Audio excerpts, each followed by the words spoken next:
if we were to do that environment of like Is that whoever, burning? I just heard. but like you know what I mean, right? Bomb. Bernie, shush for a sec. I love you, Oh but my just one God. sec. Let me finish this before my brain goes. Right. So if we were to have a society where, like, let's say I grew the weed, you grew the food, and Bernie, fucking makes all the magic gold dust, right? The point is, oops, we've accidentally stepped into socialism. Oops, because you do this, you do that, oops, we're accidentally socialists, and that is why I feel like they've attacked socialism, to make you feel like that's a terrible, horrible thing, because having an independent skilled job kind of thing is, oh, that's bad, it all has to be free market, and I feel like that's a bit of a trick, because how can it be free market if you, like you say, if we were in a community where us three have to survive together, and let's say I'm good at doing this, you're good at doing that, then we'll just do that. We don't think about money. It's only when you introduce money that you suddenly start going, oh, well, I'm not getting my fair share because I do this, so I deserve a little bit more money because I'm doing this. If you just remove that money aspect and think, oh, it's just about us and life and just being friends, and just, that's what's important.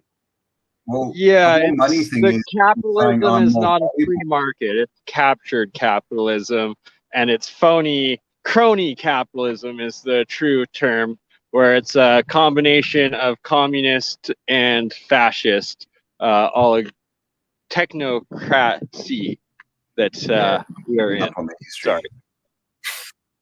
But I feel like they've I give purposely up. made it I give so up. convoluted. No one wants to see my book. Right, sorry, yeah. No, I was And gonna it's say, I Luke's just book. feel like they've made it so personally, like, convoluted, so that we're all arguing over, oh, well, I'm this, I'm that, but you never focus on, like, the real problem. So, like, I mean, if you even go to the Bible, right, this is one of the best examples. Jesus, he comes to what is it, the mosque or whatever, wherever he was, and he comes to pray, and he says, Temple. yeah, well, yeah. He comes to that and he says, look, I'm going to pray. And he sees people trading and taking taxes and stuff. And he goes mental. Yeah, And he says the phrase, flips over the table. Yeah, but he says, you cannot do this in my Father's house, right? And now religion, Christianity especially, loves to say, well, by this he means the church. But you will see Jesus refer to his Father's house as the world. He literally says, you live in somebody's field. What will you do when the farmer returns? Referring to God. He's saying you live in God's field. This is his house. You live in it. So what he's saying is, you can't trade in God's world, not in his church. Why would God care if you're a dick church? Would God really care if you were an asshole tax man in his church, but if you go outside and do the same thing, he'd be like, oh, that's okay? No, God would be like, you're still a dickhead. So that fits. You cannot trade and do taxes and this in God's world. It fits with, like, Native Americans that say we don't own the land, we borrow it from Mother Earth.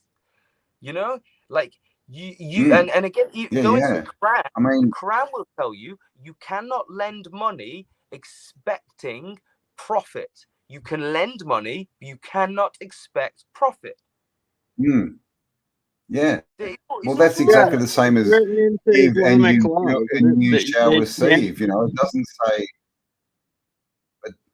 give and you shall receive. It doesn't say, give to receive. It just says if you give, you will receive. It doesn't say give one to receive two. It's just about the giving. Yeah, exactly. And this is how it's twisted. Just about the giving. Right, because obviously people be like, oh, wait, Mr. Priest. So if the Bible tells me not to do this, then why am I paying my taxes, and why am I going to work every day and paying for this? And they go, oh, no, keep paying your taxes, keep it. Right? Yeah, no, that's just in the church.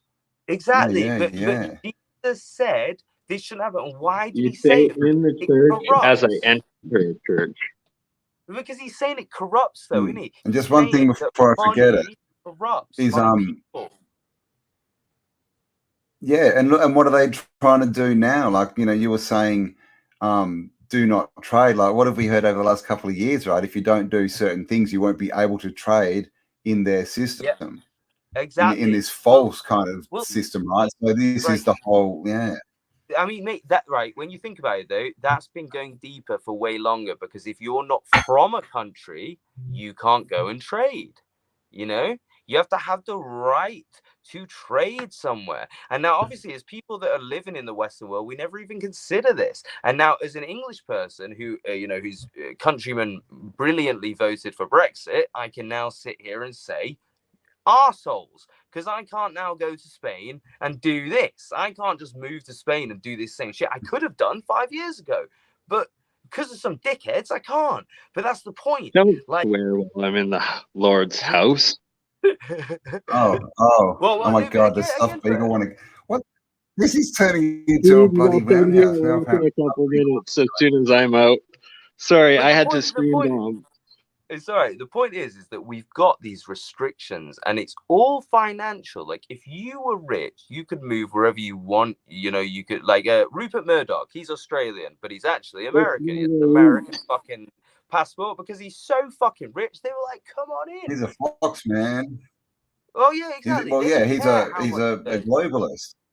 Yeah, exactly. They Yeah. don't care how much genocide. Because it's all corporations, and they just it's all. Well, there are that's no what- countries. Right, this You know is what's the that truth of it, saying? though. Corporatocracy.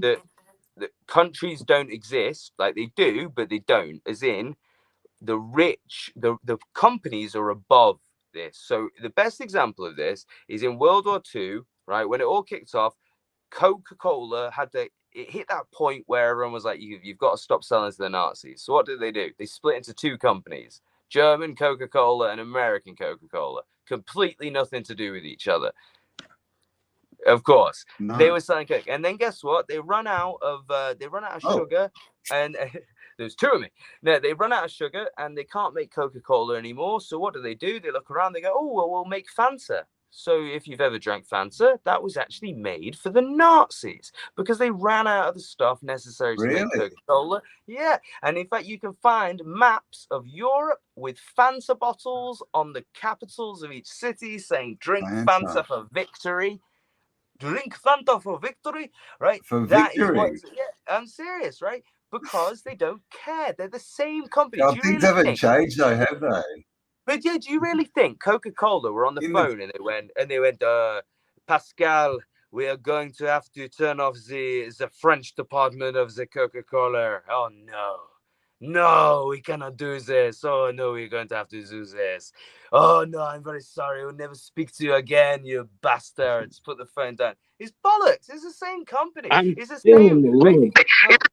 Right. In Russia today, you've got HSBC, the bank still fucking, it's still being a bank in HSBC. In a church that my mom's NGO rents the basement office, so it's like my mom's office in the basement of this church. So your mom has an office in the basement of a church. Okay, I want to tell you this now. Your mom might be in the basement. What? She does peace and reconciliation work with the South Sudanese and Ghana, Sierra Leone. Mom's not a sacrifice. No, definitely not. But she might be the key or the gatekeeper because her name is Janice. Wow. Okay. Oh, Illuminati confirmed. Out of interest, are your audience enjoying this conversation, or are they like, will you guys fucking Yes, are the audience enjoying this conversation? Let us know, or should we look at actual history stuff? Are you waiting? Oh God, now there's a stuffed eagle here. We look at actual history stuff. Hello. What is going on, dude? We're getting bombed. Luke and I just wanted to have a nice private chat. The £15 necessary. Like, hey, dude, do you want to do a stream together in an hour? And I'm like, yeah, absolutely, I will. Next thing I do, I look at my phone and you guys are streaming, and I'm like, what the WF? So of course I had to jump on. You know what the problem is? It's those Canadian watches. The Canadian watches are made by Trudeau, and they're all a bit slow. Don't call me buddy, guys. Come on, guys. To go for a little bit. Love you guys. I'll hop back. Welcome. How are you? Oh, pretty good. Yes, yes. And can you exchange your potato for an actual microphone, Bernie? Oh, he's gone. Where'd Bernie There go? you I go. did, John. Biggs dropped. from the underground. How you going? Down there Oh, with the pretty good, Ninja pretty good. Turtles? Oh, tell you what though, Campbell, if enough Good, of your good, good. subscribers subscribe to me, I might be able to afford a new laptop by the end of the week, and we won't have to do this Ooh, painful. there we go. You're still on the phone? And we still You're haven't, still on your cell phone? Oh yeah, iPhone all the way, mate. Damn, Oh yeah. that's tough. That's hard to do a we live still stream. You know, haven't, no, yeah, exactly. That's any- my dedication to you. Like, I want to be here. we still haven't, yeah. No one wants you to take your hoodie off yet, mate. We're still waiting for donations. He will take his hoodie off for £25. Or is it euros? Pounds. You're back to pounds, aren't you? I'm telling you, No, y'all we got to never show that will. skin. £25. and it won't be skinned because he's an Englishman and he's probably got about 15 shirts on. And when we finally delayer him, he's going to glow. He'll look enlightened. He's so white. I got me a new chair this week. Pale-skinned brothers. I walked No, to. I you know went what? to the. I actually have some kind of like mystery package Asian in me, so I bronze like a Greek Whoa. god. Jeez. Don't get excited, girls. A mystery package. Okay. Enough I can see said. the You go, Asian. Biggs. No, to be fair, I actually thought Maybe you can probably raise. would work out. Maybe you that can was raise the not tone done. of the conversation a bit. Oh, I don't expect much. Anyway, Were y'all looking at those pictures that I was? am The going. essential exposition. Y'all were you Oh, looking yeah, at those? you I'm know going what? to the toilet quickly. I'll be back. Okay. Good. Yeah, do us a favor. Wait, put up the exposition and put that photo back up and go on like the first one or something so we can see it, because I think Beagle would really appreciate this. Or give the screen to Beagle. And now, was this the pictures that we were looking at the other day, or is this a different set, or what's the How do deal? I get Beagle a screen? I have no clue, man. Beagle, I'm not the here, science boy. man. Here, boy. Oh, let me. Come on. Come and get the screen. Come and get it. Oh, Take the screen, Sorry. Beagle. How do I give him a screen? I don't know. think I Take can. the screen. Take it, Beagle. How do I do that? Engage. Reach out with your John hand. Luke Beagle. John Luke. What do I do? John Luke Take it. Beagle. Take it. You have the power. It's within you. Take don't it. know, Use just the take it, force, Beagle. Beagle. Seriously, how do I take? How do I take over? I don't know how to do it. I got no idea at all. Is Let it me, even possible? I don't know. Oh, I don't know. right. Let me Can find you the, can you do? Oh, I know. Can you share screen, Beags? Yeah, I was Because actually the looking link's for in something the to private show. chat. Yeah, that's what I was saying. Do that. Go to private chat. Private chat has got the link to the book, and then you can show it from your screen, from your end. Well, not your end, because we've all seen that on a recent video from Tartarian Truth, but we won't talk about that. Bit cheeky. I don't see it in the private chat. Oh wait, it might. Right, one sec. Let me repost it. Oh, maybe. Wait, because I'll repost it. I've just done it. There you go. Hang on, I've got it. I'm trying to find. No, I've done it. Can you see Oh, that There one? was something I was going to show you. Now there's Look, about 3 of them. I don't remember where it was. You Well, just click any of those. share links. screen, any of those, and I'll be back before I pee my pants. Ciao. Okay, all right. There it goes. All right. Bear with me here. I am in control now. I Share am screen. autodidactic. You will. what- okay, subscribe to me. Cotton States, is that what we're showing? What? Cotton States? It's the link, bro. Click the link, and then it says like a Centennial Exposition in the middle. It's like a book. Do you see it? I don't see shit, bro. You don't see nothing? It doesn't say library company. The library company. No, I just see you and me talking. What the hell? What have I done? If you guys donate now £25 to my Buy Me a Coffee, I will remove this hoodie. Oh, I think I see what I've done.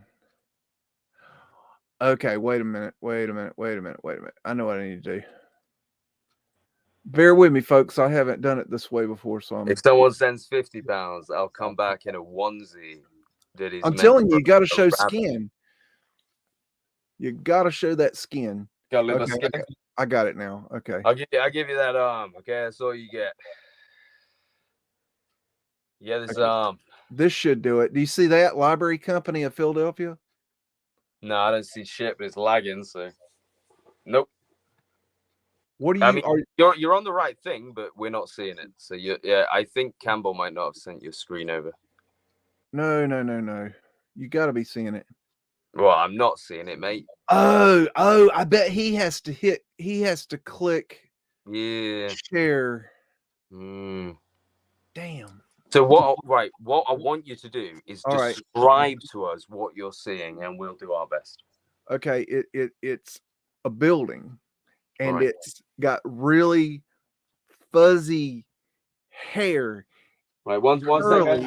I need my notepad. British. I need my notepad. I can't do this without a notepad. Right. I actually had something I was going to share with you, and I don't. It's all right. Come on, tell me more. Come on, building, and it's fuzzy. What was that thing we were looking at the other day? I found it. Quiet, Bernie. He's describing something very important. Come on, Beagle. I found something that goes with the. I mean that is you've shared the screen, but you're on completely the wrong thing. So I've got to give you a 10 out of 10 and a 0 out of 10 at exactly the same time. How did I do that? I don't know. You are amazing and retarded. Oh yeah. Okay. All right. This is the same exhibition that we were looking at. Showing now. Yeah. I've got a fuzzy building written down. Okay, more notes. But this is like different. This isn't the same thing you and I were looking at. It's the same exhibition. Oh, and I found some interesting stuff when I was digging through here. Let me. I'm just going through. I've got my notepad ready, mate. I'm ready. Write this down. Oh, I'm right. Show more skin. There. Hey, Michael, how you doing? I'm trying. I know that. Right. I've got fuzzy building down so far. All right. He went to the bathroom. Okay, I'm getting more to the pictures. Bear with me, folks. I'm digging through a digital. He's actually lying. Not on camera because of how boring this was. Okay, we're getting into something now. Okay. Okay, y'all see that boring enough for you? Yeah. You guys are about to start getting my subscribers in, and they are just here for laughs. Like, they don't care about history. They're just here to hear me swear. Like, that's all I'm here for. This is like inside the exhibition, I guess. Oh yeah, it is. Zoom in on that exhibition. Show us deeper into that exhibition. What is that in the middle? It's some kind of weird ass display. Oh yeah, it is. Show us people. It's not zooming in other than clicking in. It goes in a little bit. Oh yeah. Click further. Click it.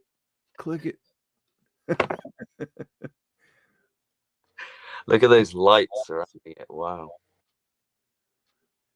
So illuminated. Y'all, were you looking at that same set we were looking at the other day? I think you were. Ooh, what is this? Zoom in on this. What are they selling? I actually genuinely am interested. I'm putting the book away now. Okay, I'm not pretending anymore. This is the inside the exhibition. This is all the shit you wouldn't show nobody. This is this is the stuff that even Shem wouldn't show. This is the video Ancient Historia won't give you. Yeah, this is it. This is the stuff. This is such a shit show that with Tartarian Truth watching, it would inevitably show up on his channel. Shem, I sent you the link that you can just join in the stream instead if you want. Yeah, that's Shem, a really pretty fountain. I like that. That's a neat join the fountain. shit show, Shem.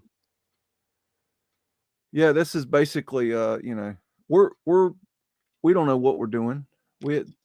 We do this from time to time. We just throw ourselves out there and see what happens. Oh wow, look at that fountain there. No, to be honest, what happened here, guys, was I promised that I had some really serious information to share with you guys. And then the minute everyone got here, I just removed my mask and was like, haha, I got you again. And I believed him. Yeah, oh yeah, they all believe me. So subscribe to my channel. Otherwise, I will delete all these guys' channels right now. I have the power. Please do. No, you don't. Delete.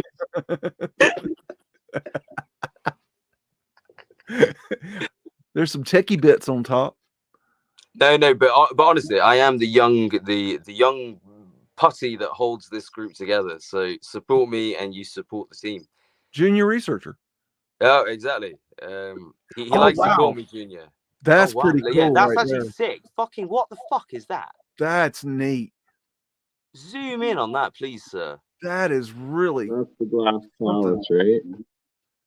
I love how you zoomed in and it got us like an inch closer. I noticed that. Yeah. No, they went in closer that time when I hit. Oh, yeah, it did. Oh, there's actually a guy painting on there. Look at him. He's just. It's crazy looking. There's a dude on the roof. But right, again, look at the way that the scaffolding is around it, as if they're repairing it, not building it. I think they're finishing it off. Well, no, for real. But I just like, I get this feeling from the way I've seen these buildings is that they were there before something. Well, I'm not necessarily before something, actually, but they were there before something that somebody wants to hide. So, for example, like the Crystal Palace, 1851 in London, somebody wants to hide the age of that building. You know, I think what they did was they kind of just on some of these exhibitions, maybe they just came upon the construction of them in mid construction. No, I think they've right. Imagine you've got this building and it's been destroyed by a comet or a tsunami or something, right? And you're just left with the iron framework. That's what I think they were left with. Look at that's crazy. Old steam engine right there.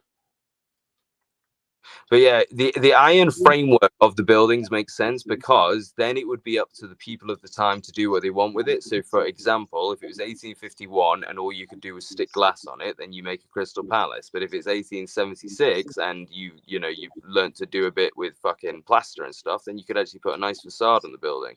And I think that's what we're seeing is like buildings that have been decorated in varying ways from early periods to later periods, because when you consider the actual construction of these buildings as opposed to the decoration, it's insane. And when you look for these pictures, like, you'll struggle to find anything. I mean, I won't die on this hill. I won't say that they're not constructed by us. I just feel like there's something odd about these places. The pictures seem to be yeah, I think there's something is off. I can't exactly say what or what I really think happened. I mean, but I think something's wrong. I would accept the theory of like a pre-industrial era revolution. So imagine in the 14th century, if we had an industrial revolution and then a giant war that killed everyone off or something. And then for some reason in the 20th century, they're trying to hide the fact that we had an industrial revolution in the 14th. That would make sense to me. It makes sense with like why churches have these weird minarets on top and all the, That's weird. It'd fit with a mud flood, wouldn't it? And you think about it, if we had like a industrial society, think of 1800s London, and then that got mud flooded, and then we all had to start again, but we didn't quite know how to do all the stuff. Sorry guys, my phone's about to die. Hopefully Campbell gets back soon. I sent Tartarian Truth the link, so Shem might join in, but my phone's dying, so I gotta go. See you guys in a little bit. Okay, Burn. See you later. Take care. No worries. I'm just going to cover on Mike for a second, Cam. I think Cam got stuck on the John. Oh, well, I'm worried for him. I'm still here. I'm just doing something that isn't allowed to be caught on camera. That's wild right there. Why would you? That just doesn't make sense to me. I don't know. It's so strange to have the statue kind of done already, yet the dome isn't done. Is that weird, or is that, whoa, what did I do? Did you click it? No, it just got really big all of a sudden. That was weird. Which statue are you looking at the top? I don't know. It's on one of the buildings.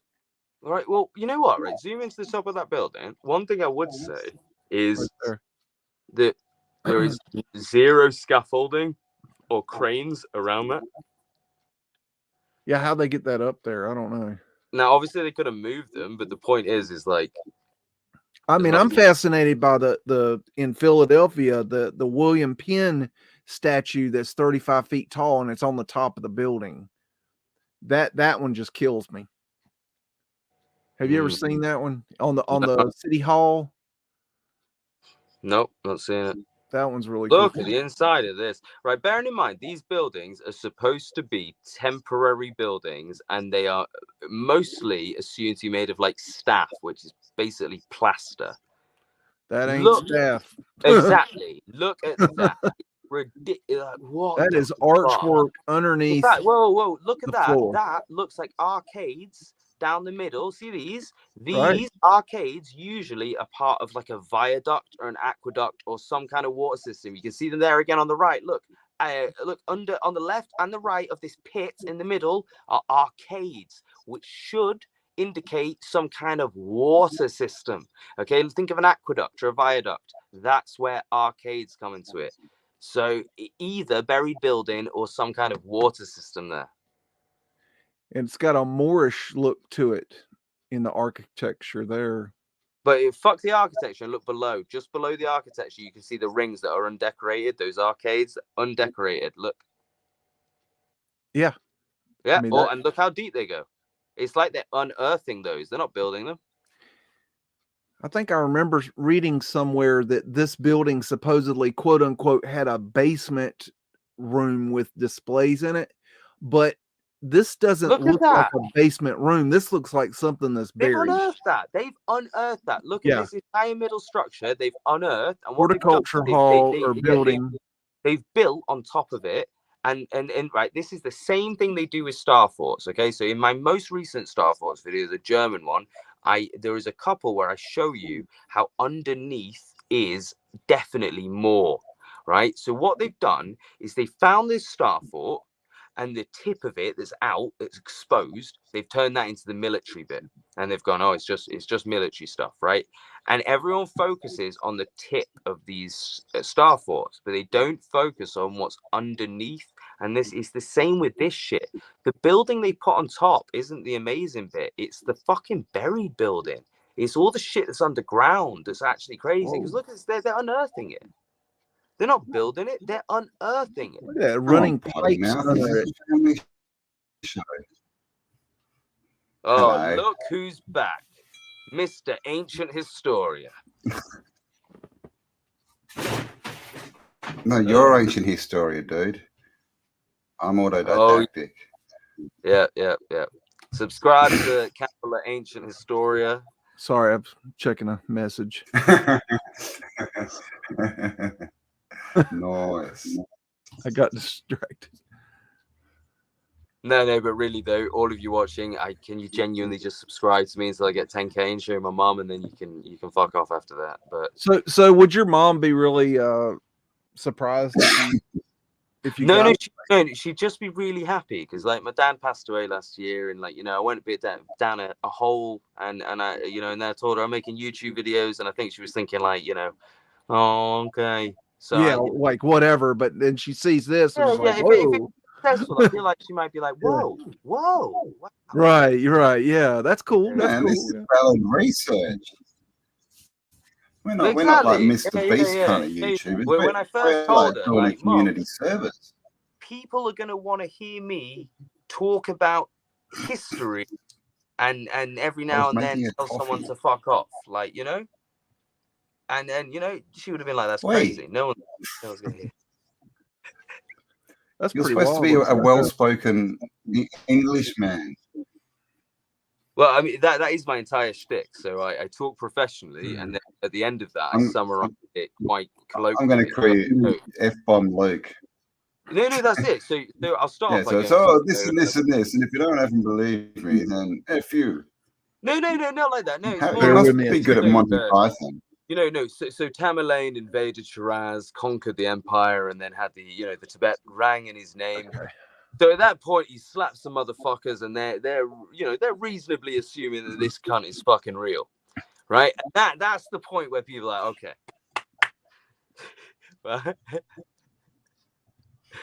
Yes. Oh, Luke, I hadn't told you about it, but I've got an idea for a video that we might do when I've got the energy to do it. But it'll be real simple. You'll enjoy it. It's about Vanilla Skies. Oh, So brilliant! Yeah. we'll I'll let you know about that. I got a fun idea. We're gonna try something nifty and new and see what happens. There you Luke go. needs to do stand-up Maybe comedy. we need Oh, to you know start what? a new I actually genre. really wanted to do His stand-up. history comedy. Yeah, no, in fact, I think used to. I think used it's to be an sadly been missing since. Oh, did you? Yeah, Shakespearean? nothing big. No. I I can was see only you like up an there with a extra. crown and a. I've always wanted to be a comedian, Oh. so it's quite interesting that I've ended up finding like a job that mixes the two, so I can talk about history, but then I can just be a little bit funny, you know. Well, yeah, I You can think laugh it's at funny. I them. mean, Laugh at the pictures. No, we but laugh at each other all the time. You know, the humor comes from it. Like today, yesterday, I was filming this Tamerlane video, and it's talking about how he, invades a fort with 60 followers, and I'm talking about how it's ridiculous, and then you can just cut to the next minute, like, and he failed, and like, there's comedy that can be done with it, like, so. I think it is. It's just one of those things. Yeah, Like, there's actually a channel called does that what's it real to called? y'all? Messed Up History or something, like something history, and it does history, but it does it like mainstream, but it does like a sort of comical view of it. Well, I think that'd be, the main thing that I wanted to go for was I want to talk about the history, and I want to talk about the actual history. I want to say, the in-depth bit, but then I want to summarize it. So if you're someone that's listening and wants to hear the summary, that's where I kind of make it a bit more funny, where I can summarize. I'll read the whole thing and then I'll be right. So Tamerlane is now the absolute gangster. He's slapped every motherfucker and he is in charge, and like, that's just it's just a more colloquial way to address the situation. It isn't being all professional, like, oh, Tamerlane is the emperor, like, I don't give a shit about that. I want to say it funny, enjoy it. Like, I want to talk to people as if I'm having a beer with you and tell it you in that way. I know you don't care about Tamerlane, so I'm going to tell it you in an entertaining way. Yeah, drunk history, exactly. There you go. Drunk history. Yeah. Yeah, like you're having a pint with me. I mean, I was going to say, tell me about there's definitely there's a gap there since Monty Python stopped making movies. I think there's a big gap there for satirical history, drunk history. What did someone else say? Drunken history. Sataria. The thing is, though, is I'm actually trying to stop drinking, so I'd really like it if we did veer away from drunk history, because that sounds amazing. That really, as I throw back the drinks, we click on more photos. What are we gonna see? That sounds amazing. Don't encourage me. There's some techie bits on that one. That will not impress Mother. Mom, I've got 10,000. No. They watch me drink and look at pictures. Oh, no, she's there. What do you do? I get drunk on camera. No, she'd be there. Like, fair enough. You've turned a weakness into a strength there, Luke. You've turned alcoholism into a fucking joy. Like, yeah, that might be. Yeah, gotta look for the positive and the negative. Yeah. Oh man. And I mean, seriously, what funny Englishman isn't a drunk anyway? I mean, look at all, they're all drunks, right? Dave Allen and all these. I tell you what, if you guys are uneducated, right? If you want to laugh your ass off tonight, okay? After this stream ends, you look up a guy called Frankie Boyle. He's Scottish, and you watch one of his live shows, okay? Frankie Boyle, you will cry laughing, okay? I guarantee it. The guy is the best thing to ever happen.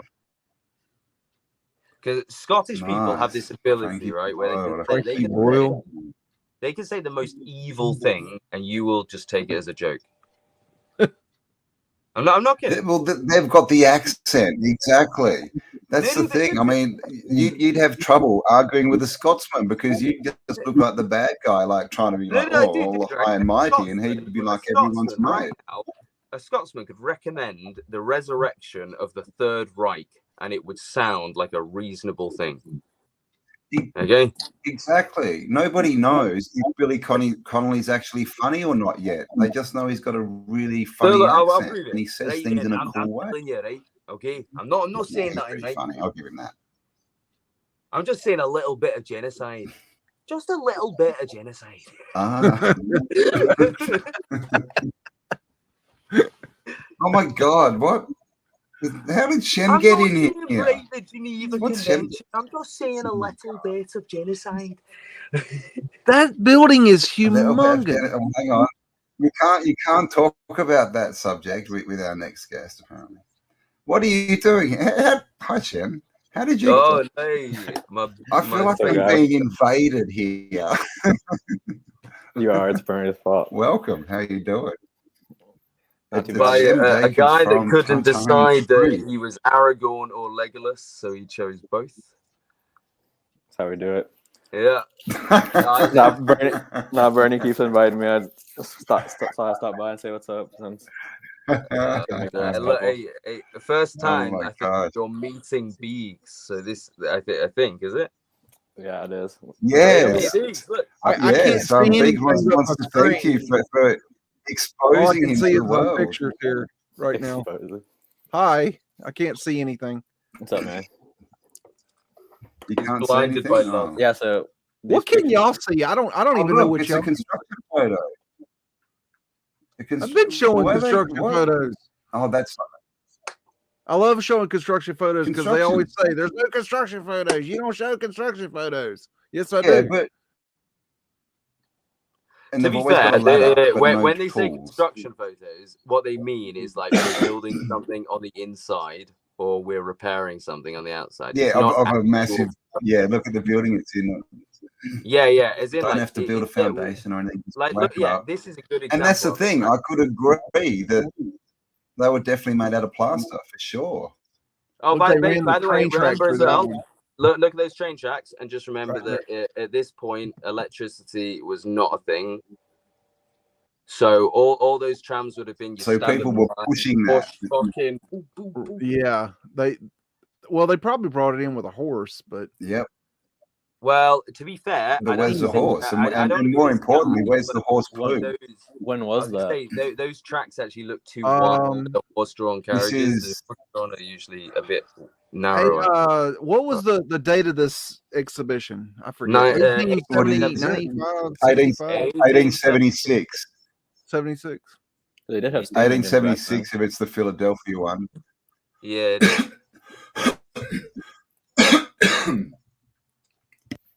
A guy just said my potty mouth is just a boat. Wow, man, is that? That's great. Thank you very much. Look at the foundations in there going down that are all masonry, and it looks like they're just flooring over the top of it. Yeah. See all the arches on the side? That's really strange. How many photos of the inside of this building? And in all of them, this little ring thing in the middle is at least half constructed. Like, you can see a piece missing on the far side, see where they've not built it that side, but at the same time, you could say that's like a missing segment. Like, yeah, I see what you're saying. Yeah, it's always the same. Finished buildings. The most you see is a re-roofing. You don't ever see these walls going up. What do you guys think about the idea? There's a couple of towers. The metal, putting up all that metal is the biggest job because you need your cranes. I missed that. What was the question? Oh, it's okay. I was just gonna say, what do you guys think about the idea that the government uses technology behind the scenes for a long time before they release it to the public? What do you guys think about that? This whole AI, AI thing, man. I think it's got to be part of the unveiling, right? Right, it's common knowledge today. It is pretty common knowledge that the military were the reason for the invention of things like radar and even fucking trucks. Right, the like internet. The oil truck was supposed to be invented so they could get shit delivered to troops faster. They, the Land Rover. They didn't give a fuck about people driving across shit. They care about the military stuff. Now, this is why I actually focus so much on photo technology in my old World's Fair stuff, because you'll find that a lot of the time the people that take these photos were employed directly by the government, and they were selected as the only photographers in a lot of cases, right? So Yes. what you've got to Yeah. remember is a few years ago, we had Donald Trump post a picture of an Iranian missile site, and the world went mental because they were like, you can't let them know how good our photos are, right? And that is exactly the point, because if you go back to World War One, you can even find jokes in Blackadder about how they would send a fucking painter over the trenches to paint the front lines of the enemy. That's how important photography is to your military strategy, to know where people are. So if photos are able to do that, then the military had that capability way before we did. Right? Yeah, because they before needed us. to. Yeah, I agree Yeah, with because that. they need the people that are taking these photos now are using the same technology that 50 years before spies were using on the enemy. Okay, so 50 years before, spies Yeah. would have been taking the same cameras into enemy areas, dressed in ghillie suits and trying to take photos of their areas. Dressed in ghillie suits. Do you entertain the idea So- that they were able to capture photos long before, though, like using different methods? Because No, some it's people, like I don't. Yeah. As in, I couldn't right now provide sure. you evidence to say that they could, but as in the evidence that I'd point We to, have the photo the fact- obscura. well, all I'd point to is the fact that photo technology is evidently something that could be included in military technology. So you just have to use your brain on that one and say, Mm. how important would photos Yeah, and I be think- to an army before photos were a thing? That's your first satellite technology. Where's the enemy base? Here's a picture. This is exactly where the fucking camps are and everything. Mm. Like that. It's like technology- Google Earth. Like, do we really think that that's all they can see is what we get access to? I mean, there's So no what way, I mean right? is at this point, No, in time, no. very Right, edited. at this No point way. in time, we all believe that the photographers were random dudes that just had a good camera, and the government went, "You're good at this. Take some photos." Bollocks. Well, Yeah, the camera obscura was around in the 16th century, so I guess the way you could think about it 16, yeah, exactly. is that they could have easily used Exactly, some and sort of that- chemical and- solution and- to capture that image. But the point is if you were to Exactly, if you were having someone to take photos of your event, and you know that the modern day technology is only at this level, but your hidden technology is way better, you could give them a better camera. So at the Philadelphia Centennial Exposition, there was two guys, part of one company, that were given the sole rights to take photos of everything there. No one else, just them. And that's the album that I've sent you. That is the only photographers that are allowed to Well, they did that with all the world's fairs. I mean, that was standard operating procedure.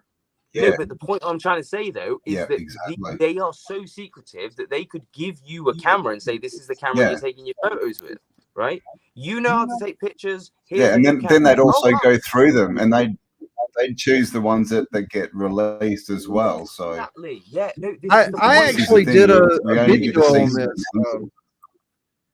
I actually found an article and a video on this and shared it. I forget when and where, but they had photographers that it was their job to take the official photos. Nobody else could take photos unless they were given special permission, and they paid a fee, and the fee was like $3,000 just to take photos. And then they had to be approved. And if you took a photo without having, paying this fee, then you got fined a very large amount. It reminds me of that Lake Mead situation today. Have you heard about that? No. Where you're no longer allowed to take No, photos. you're not allowed to take photos unless you get a permit. You have to get a permit now and pay a fee in order to really, do it, I guess. But right, yeah. So this is right. because there was a channel that was showing it going down and all the boats being exposed. Right. Well, what is but down there that they don't want you to see? I don't know. What I'm trying to say about these events, right? Well, exactly. A lot. Right. Yeah. These events, they're not going to have the photos, are they, of full quality, because it's doing exactly the thing that we've just said about Donald Trump, right?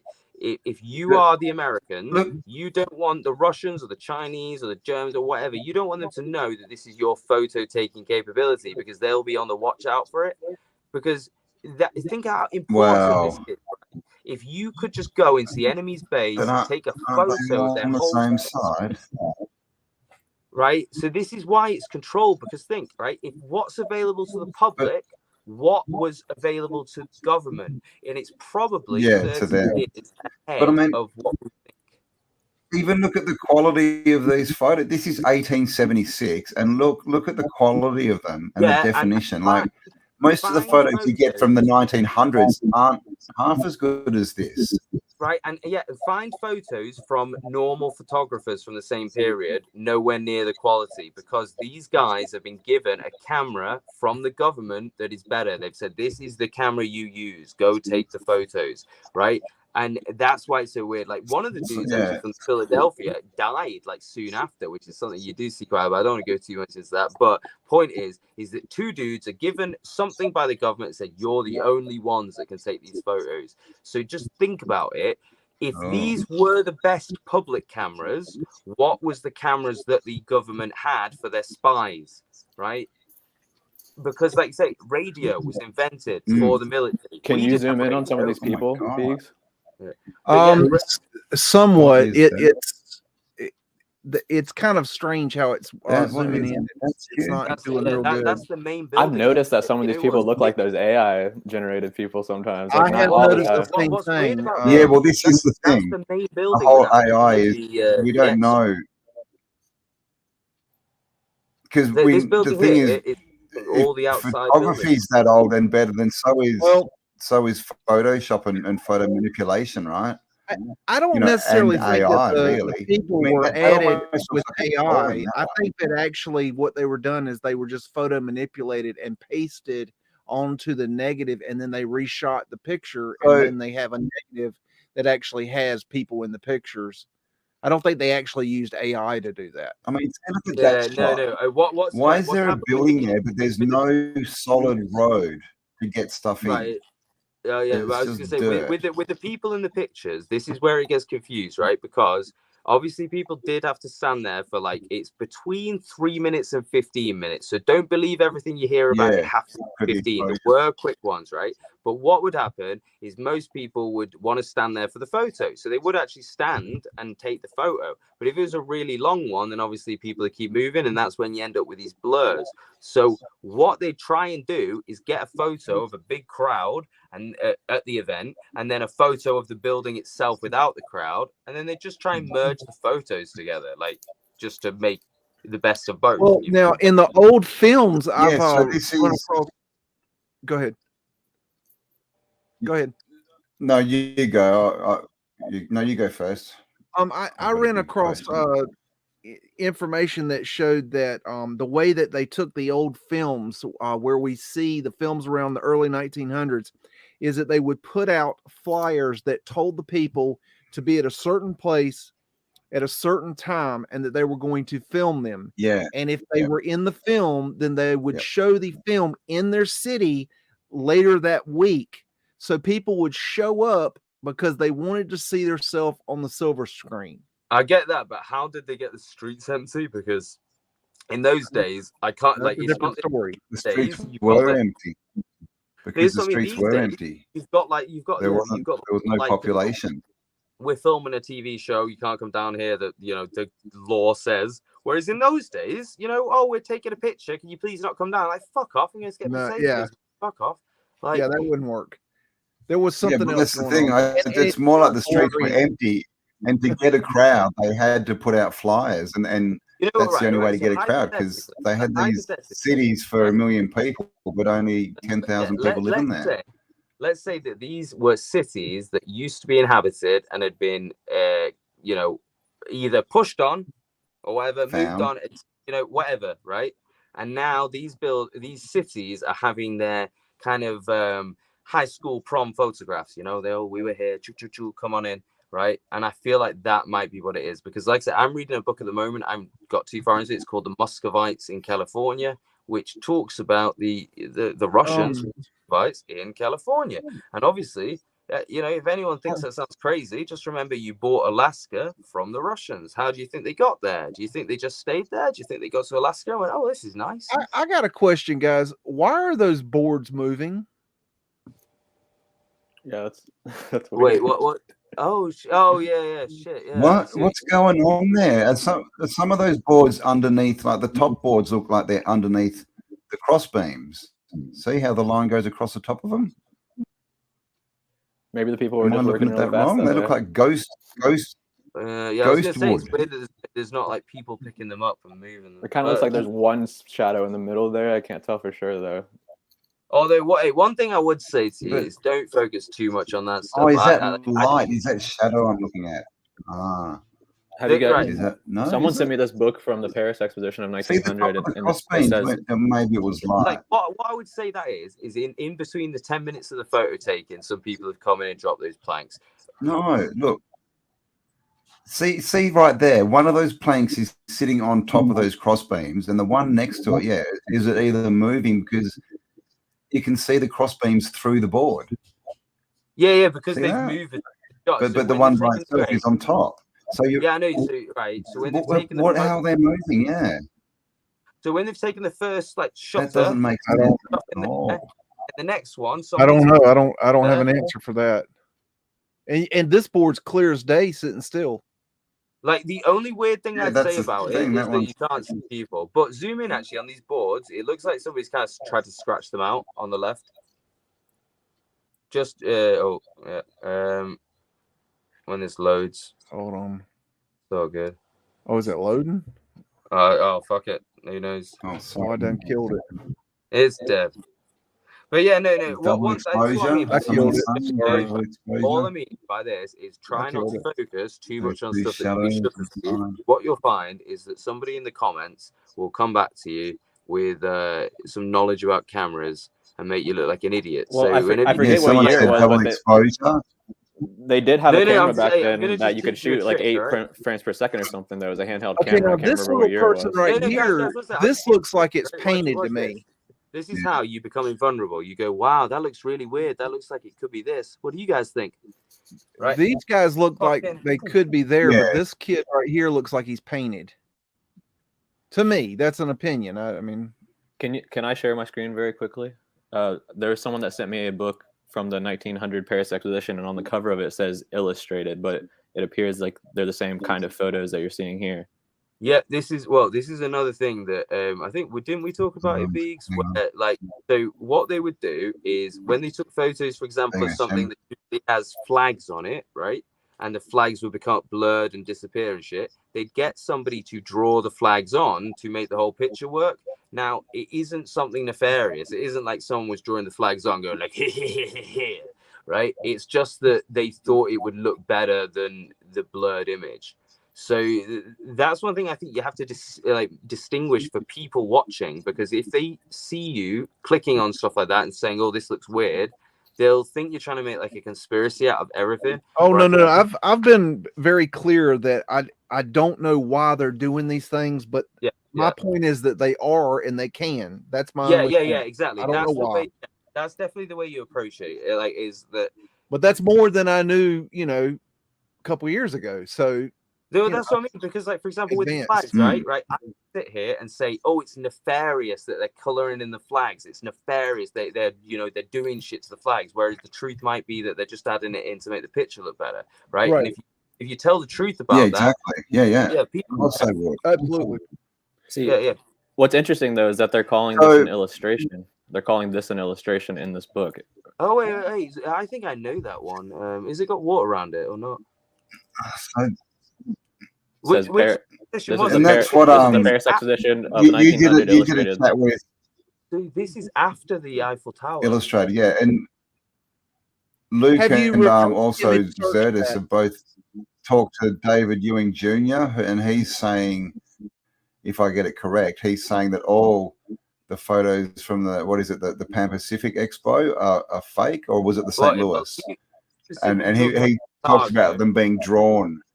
Well, in fact, Chicago is a tabletop model. Sorry, these aren't rotated. It's taken like a green screen, and they've taken photos. Like a diorama. Is that what they're called? Diorama. Yeah. I mean, I don't know stuff because, maybe it's biased that I'd rather not be that, but I don't know. Well, what they would do is they would take the thing is about that is if it's one, it would have to be all of them. Well, no, not necessarily. But if they're faking one, let me give an example. right? No, Paris, Exposition Universelle, they were quite different because they did all their expositions on it around the same spot. They just expanded. So like the first one was in, I think 1967 or 63 or something like that. But they stayed on the same spot. The French? Yeah, sorry, 1867. Yeah. Yeah. So they 18 expanded the spot, right? Yeah. What was it? It was 1855 and then 1867, I think. Yeah, but, they had one 1872 and they did have one 1860 as well. Yeah, they had quite a few. Yeah, you see this right here, Biggs in the front. Look at this lady's face. What they do is they take a picture of the building, and then they paint over onto the glass plate negative. They paint the people in. I've seen this before. Oh, this is strange because this is actually a legit book. Yeah, well, that's the thing. With glass plates, yeah, they can literally paint onto the negative, yeah. Right. I'll tell you what, right? Hey, I don't. And then we've all seen colorized photos and colorized film.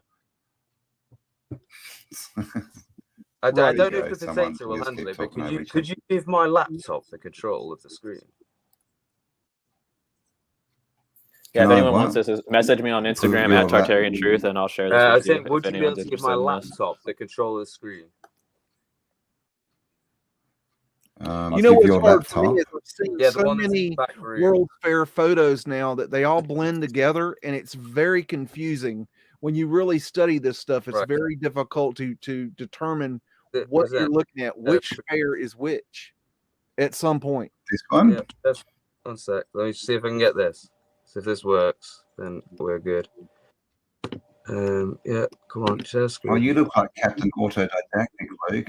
You've got my logo right on your head. Oh, that's cute. Right. And of course, if you haven't subscribed to Stuffed Beagle, go across and check out Stuffed Beagle and Tartarian Truth. Links are not in the description because I had no idea that they were coming. Because we crashed. But here they are. They gate crashed, man. It says it's streaming. Live stream bombing. Is it streaming or is it not? It says it's fucking. It is, but. What are you doing, Lukey? I'm trying to show you my screen, but it's saying it is, but it's not on my fucking phone coming up. There's nothing going. Come on, Jimmy. We're trying to run an informative live stream here. People do not want to see a picture of a black screen, Luke.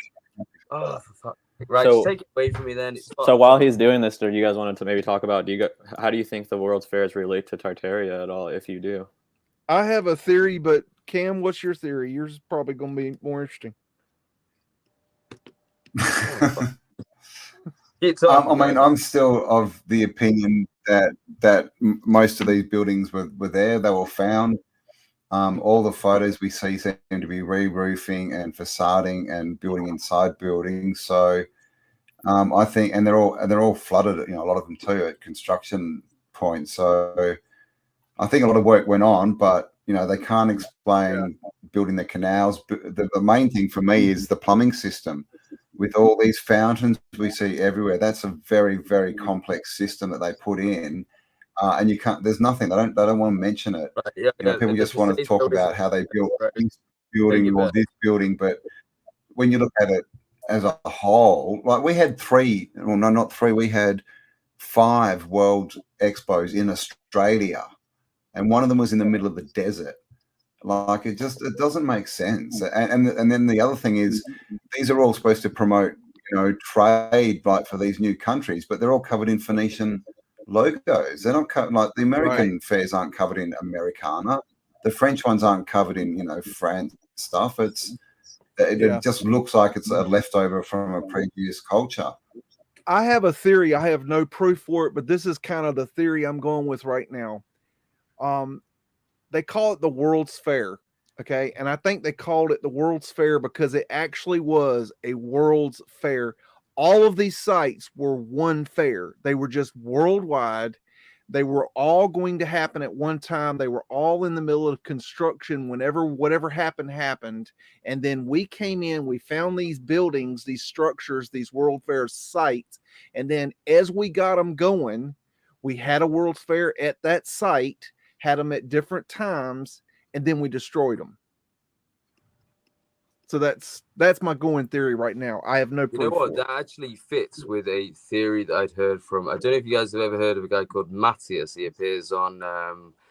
Oh, fuck, was it? He's like I think he's Mexican or something, and he believes that he's like it remembers past lives from Atlantis, and he appears on a guy's stream called Albury something.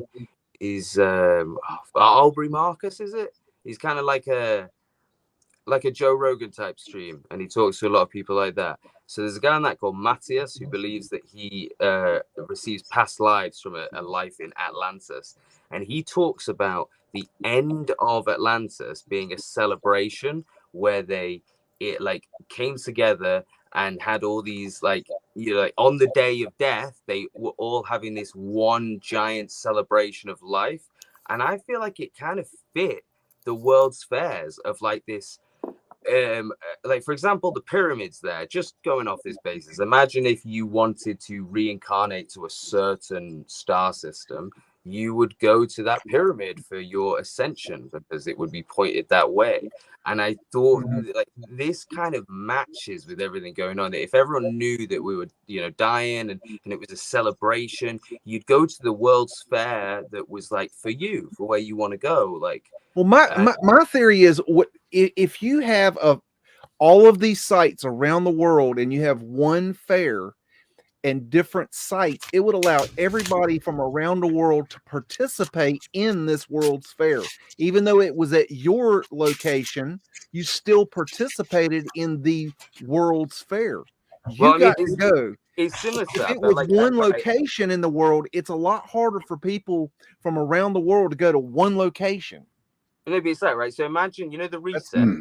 Imagine if you knew the reset was coming, right? And it wasn't like a bad thing. It was like, when the reset happens, we all die and we all go our separate ways. So that's why they build the pyramids. This one's aiming that way. So it's basically like imagine a world where we all kind of knew our past lives and shit. One last hurrah, man, before the like I want to go to Syria, so I'm gonna go to to fucking Texas, where the pyramid is gonna be lined up to Sirius on the day of death. Maybe it's something like that. Like the Mayans, they have a part of their cyclical history says that every now and then everything goes to shit and everything blows up and everything gets flooded, whatever, something happens, everybody dies, whatever, and it's part of their history, and they just say, okay, well, every so many years we're fucked. Well, yeah, this is the point. What if it isn't just what if it's a celebration of life? Like, a wise man once said, every so often we are fucked. Maybe so like the celebration of life. Are you saying they die at the end of it, or what are you saying with the whole death thing? But this is the point. They don't see it in that way. They don't see it as like, every now and then we get see it as ascension. I don't think it's like the individual dies. I think the civilization dies. It gets to a cyclical end. Well, we're not, and then it has to collapse because it's gotten so extravagant. Hypothetically, let's say we were all going to die and we knew it. There was nothing we could do about it. And all that matters is like what happens when we die. Kind of like a don't look up thing, right? What if these people came to the conclusion that like the way you die is important, or like if you're happy when you die, etc., it has something to do with it? Well, they were very aware of death. They knew how to die. They knew that death was just part of the cycle. Might be like a giant. Yeah, so the fairs was to raise the vibration, kind of get everyone happy in the last big celebration. So they're in the right state when the collection of look what we did in this era, in this civilization, in this time, in this cycle. Look what we did. Let's celebrate our world as our one world. Let's celebrate as one. Making us scared. We're fucked. if you consider that the buildings were already there and that they were permanent buildings, I guess the thing I would lean toward. I'm not saying they're permanent. I'm saying that. I'm not either. Yeah. I'm just speculating at this point. I'm just saying like if we were to take that into account or entertain that idea, I would think that it was more likely. Like inherited, like people are saying, the people who currently control the economy of the entire world were more than likely the ones who inherited these buildings from whatever civilization was defeated or ended for whatever reason at that point in time. Oh, absolutely. But it's like what I'm saying is it's about the fear. So like we all fear the end. We don't know what the end is, but we fear it. It might be this, it might be that, it might be, you know, them taking over. We are in fear, whereas the World's Fair people that saw the end coming were the opposite. They knew what's coming and they loved it and it was fine. Whereas if like that hypothesis that something feeds off us, like, you know, you've all heard that theory that there is something demonic or whatever that feeds off us. Yeah, well then this is the ultimate feed, isn't it? Like we don't like they always say, you know, the enemy you know is better than the enemy. The only problem I see with that, if they knew it was coming and they were going to have this World's Fair and they were going to celebrate this coming ending time, my problem with that would be that these fairs, I don't think were complete. So it happened early or it hit them unawares. Okay, during construction. Well, I mean, to be fair, Yeah, you could maybe put that in that they don't know ish when, but at the same time, like you've got to imagine that there was some kind of accompanying event. So, like, you know, there was some destructive force that might have destroyed these sites and flood, like mud flooded these sites and damaged these sites, and at the same time, there might have been remainers, as in that's Romans. a good point. I want to make a note of that. Is that one thing we have noticed about the World's Fair sites is most, if not all, are not mud flooded. Now that goes to a theory that I have that these mud floods were targeted events. If they were targeted events, why would you target a World's Fair site that was not ready? You wouldn't target a construction site. You would target a city. That about the mud flood. I've only done a few World's Fairs, but they've all had evidence of mud flood. Evidence, but they're not mud flooded. No, but they're not hugely. There might be some remnants of, like, let's say Chicago gets mud flooded. Well, Chicago's fair was very close to Chicago. It's very possible the mud could have got into that site, no problem. I'm talking about the targeting on most of these sites would not have been flooded. Right. Okay. Well, what the problem is like Star Forts. So with Star Forts, we talk about what's on top as opposed to what's below. So what is below? Well, this is the point. So if you look at a World's Fair event, how do you know you're not just looking at the tip of a giant structure system that they have, you know, I mean, this has survived and they've just turned this tip into a section that is something to be used. And it's a very hard thing to discern. From a construction, I am in construction. That is how I make my bread and butter. And from a construction standpoint, when looking at the framing of these buildings, I do not feel that is actually what's going on. It looks like they are framed on the ground, that they have a very small foundation. Well, one thing I wouldn't notice is that all these places have covered flat grounds. But, well, it's okay. Let's take Chicago, for example, then. So Chicago, they have that one giant stone building, which is clearly made of stone. And then the rest is supposed to be plaster. But the biggest one, the Hall of Agricultural and Industry, was apparently, as we talked the other day, would have been the second largest building in the world behind the Boeing factory, if it was still standing. Yeah, you were telling me. Right? Yeah. So just bear in mind, from a construction point of view, someone comes and says, we're going to build, at the time, the biggest building in the world, and it's going to be made out of iron, but then covered in plaster, and we're going to destroy it in a year. What do you say to that? I mean, who's to say that some of these buildings that are masonry construction, that these buildings were not there prior to these World Fair events, and they said, okay, let's have a World's Fair and let's have it on this site. Oh yeah, by the way, that site has this beautiful building and that beautiful building. We can incorporate those buildings into the World's Fair. Everything else is framed construction. Yeah, I don't know. I'm just throwing shit out. No, I agree. Like I said, it seems more likely than the idea of building it out of plaster. But then again, there are examples of things being built out of plaster today that we have. That absolutely. I think it was both. There was a combination.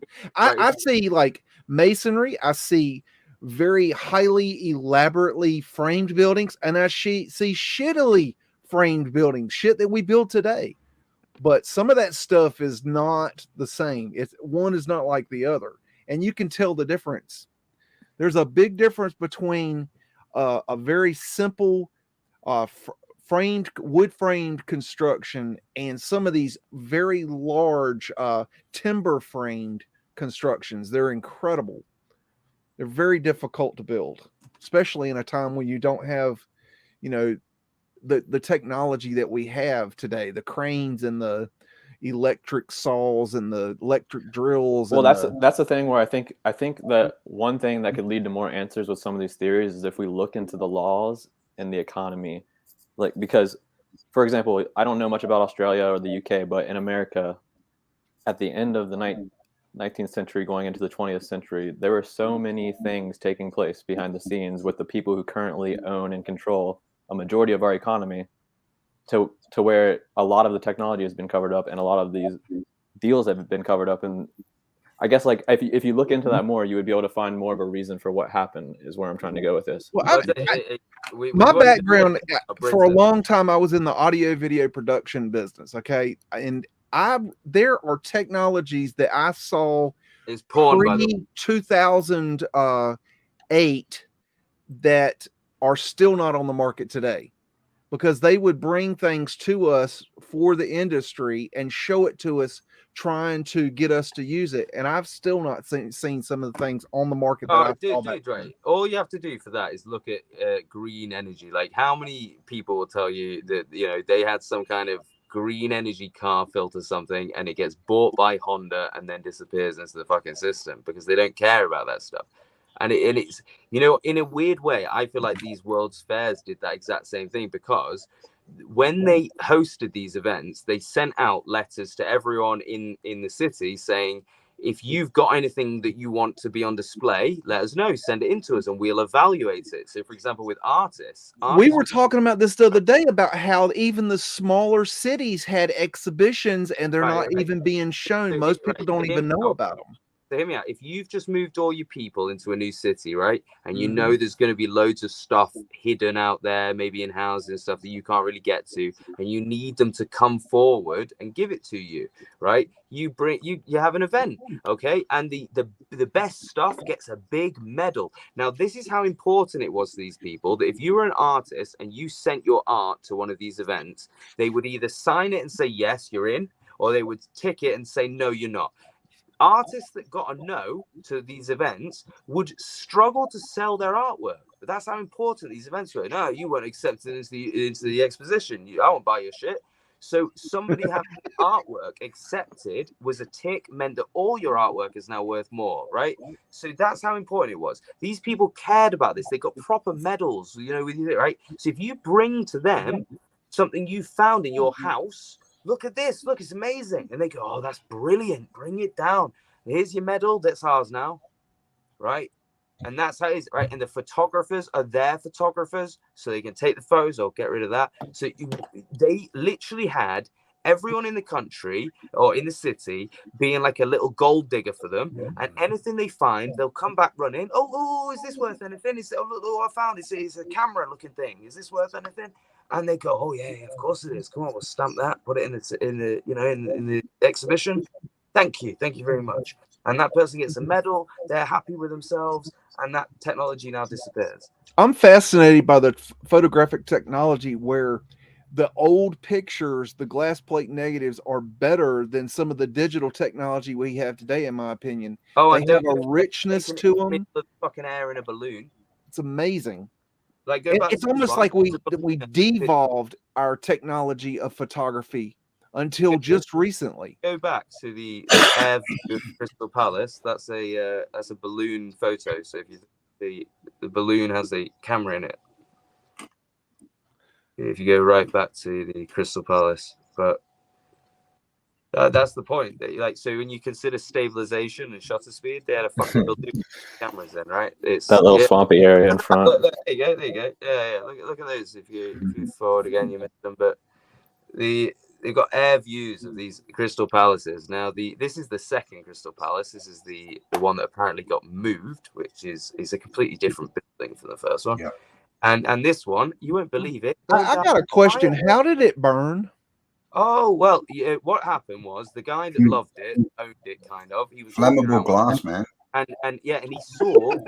Right, I'm not kidding. The guy that loved it, he was curator. He saw a fire burning, and he ran in and found 2 servants trying to battle the fire, just throwing water on it. And he went, "Oh no, you morons! You can't do that." And then the fire just grew and grew and grew. And I'm not kidding. Winston Churchill came out from London to watch it burn. That's like celebrities came out from London to watch. Winston Churchill started it, man. Oh well, it was Winston Churchill's cigar that started it. I've got 2 books here about Churchill called Churchill's War that would change every opinion you've ever had on Churchill. I've gotten so that when I start looking for anomalies in a city and things don't start adding up and buildings go missing, I just go Great Fire, whatever city. Like, look for the Great Fire. Oh yeah, there's something going on. Look at that picture though, right? Yeah, that's number 2. Is that I could literally show that to someone and say that's an airport, and they'd probably believe me. That looks like an airport. Wait, what year does that say it was? Because that was taken in a fucking balloon. So this is the second one, which burnt down in when the 40s or 50s or something. So I don't know what 30s was it. So probably 20s or 10s, 1920s or 10s. Yeah. What I mean is that's they said Winston Churchill saw it. Remember? A balloon. Wait, and what's his name in Rome, where he watched Rome burn? Supposedly, I mean, it's not true, but the whole story of that. They use the same. They regurgitate the same stories too. Yeah, literally. Well, no, not Caesar. Who was the fat oyster eater? Who watched Rome burn. Same story. Sure. Playing the lyre. Well, in fact, hey, how weird's this? If you want to see how history gets repeated, I've just been doing Tamerlane's history, and he has loads of fights with the Geats that come from the east. If you go to England, right? Yeah, the Welsh, right? The Welsh. They had loads of fights with the Jutes that came from the east. And guess what? The Ungles, as in like Mongols, Ungles, right? They were like the, like Gog and Magog. You have a Mongol and Ungle.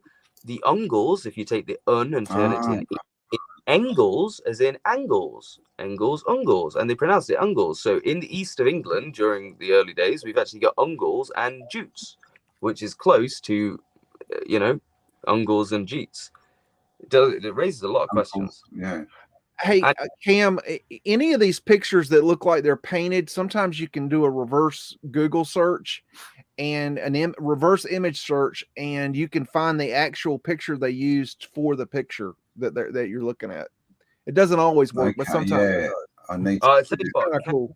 Of your best videos is the one where you had the Hitler pictures up and you showed how he had like that guy next to him that had been wiped out. Do you remember? Yeah, that was Like, did you ever find out who that guy was? That's a cool building. No. Did you find out who he was? This is a glass house. This is like a hot house. This was built by what's his name? I've forgotten. But the guy who designed the Crystal Palace, who was a gardener. And he decided to design a hot house, a glass house, and this was it. This was like the first glass house. I mean, look at this thing. They tried to knock this over, and it took them months to knock it over because it was built so well. Somebody on Reddit sent me a link. This is where. Sorry, go on. So I was just going to say, this is also he was growing Cavendish banana. Oh, that's his name, Cavendish. Is that his name? No, he worked for Cavendish. But yeah, Cavendish bananas and pineapples and stuff. He was growing in here. Right. So, anyway, what I was going to say, someone on Reddit sent, after I uploaded my video about the Crystal Palaces, they sent me a link to, I can't remember the city. I think it was Chicago, but I might be wrong. It was a city in America that has an exact replica of the Crystal Palace built at the same time. And there's like no records of it. And you go, you were telling me that. Yeah, there's Crystal Palaces everywhere. And it's almost as if, like, like say Cavendish, he built his first one. Just fucking, there were. Just whispered into the air about how to do it. Fucking no. Well, glass was a very secret art at the time. It was very a highly guarded secret how you made glass. You didn't just make it. It's not something that everybody made, and the people that did make it guarded the secret of making it very closely. Well, if you want to see something fucked up, right, you'll know about the building in Naples, the gallery, the one that has supposedly had the D added on or the M added on, you know, that said 890 and now it says 1890. You'll know the one I mean. It's from Gallery Umberto or something in Naples. It's a very well-known image in the truth community because it looks like somebody's added 1,000 years onto the top, right? Well, if you go to that page, you can find the architect of that whole building, and he doesn't even have a wiki page. He's not that important, but he's apparently built another one, and it's so nuts that these people that are so important, they're the only guys that know how to do this, and yet they don't even have a wiki page. I know that isn't. One of my favorites is when they say we're going to build a building and we're going to hold a competition, and the architects are all going to send in their 12-year-old the building. That one just kills me. Palace. Oh, and another one is and they always seem to design the same types of buildings, right? We gave him the contract to design the building, but it was his first design. He'd never designed a building before. Yeah, exactly. No, it's the same thing with this guy, right? The guy that did the Umberto Gallery, right? It's an abusive gallery. It's been a phrase. It's, it's monument. The guy has a wiki page, but nothing about him. Oh, he just turned up one day and was like, would you like me to build you a building? Yeah. It's like that's how glass burns. Because when you start looking at this so stuff over and over and over again, it's a horseshit narrative every time you look at a building. And it's like, when does it end? At some point, if it was real, it would make sense. But every time you find the same horseshit narrative, it just depends on how deep you look. If you just look a little bit deeper, you're going to find something wrong. Go back onto the imagery. I'll show you something on the top tower. So it's fun. Yeah, look at the way this that tower. Coming through, that tower's going through the top. That's bollocks. That should not be happening. No way in hell should that be coming through. The density of the smoke should be that's a drawing, isn't it? Yeah. It looks like a kindergarten. Kindergarten kid stuck their tower into a photo. Looks like a dolly from the 1950s.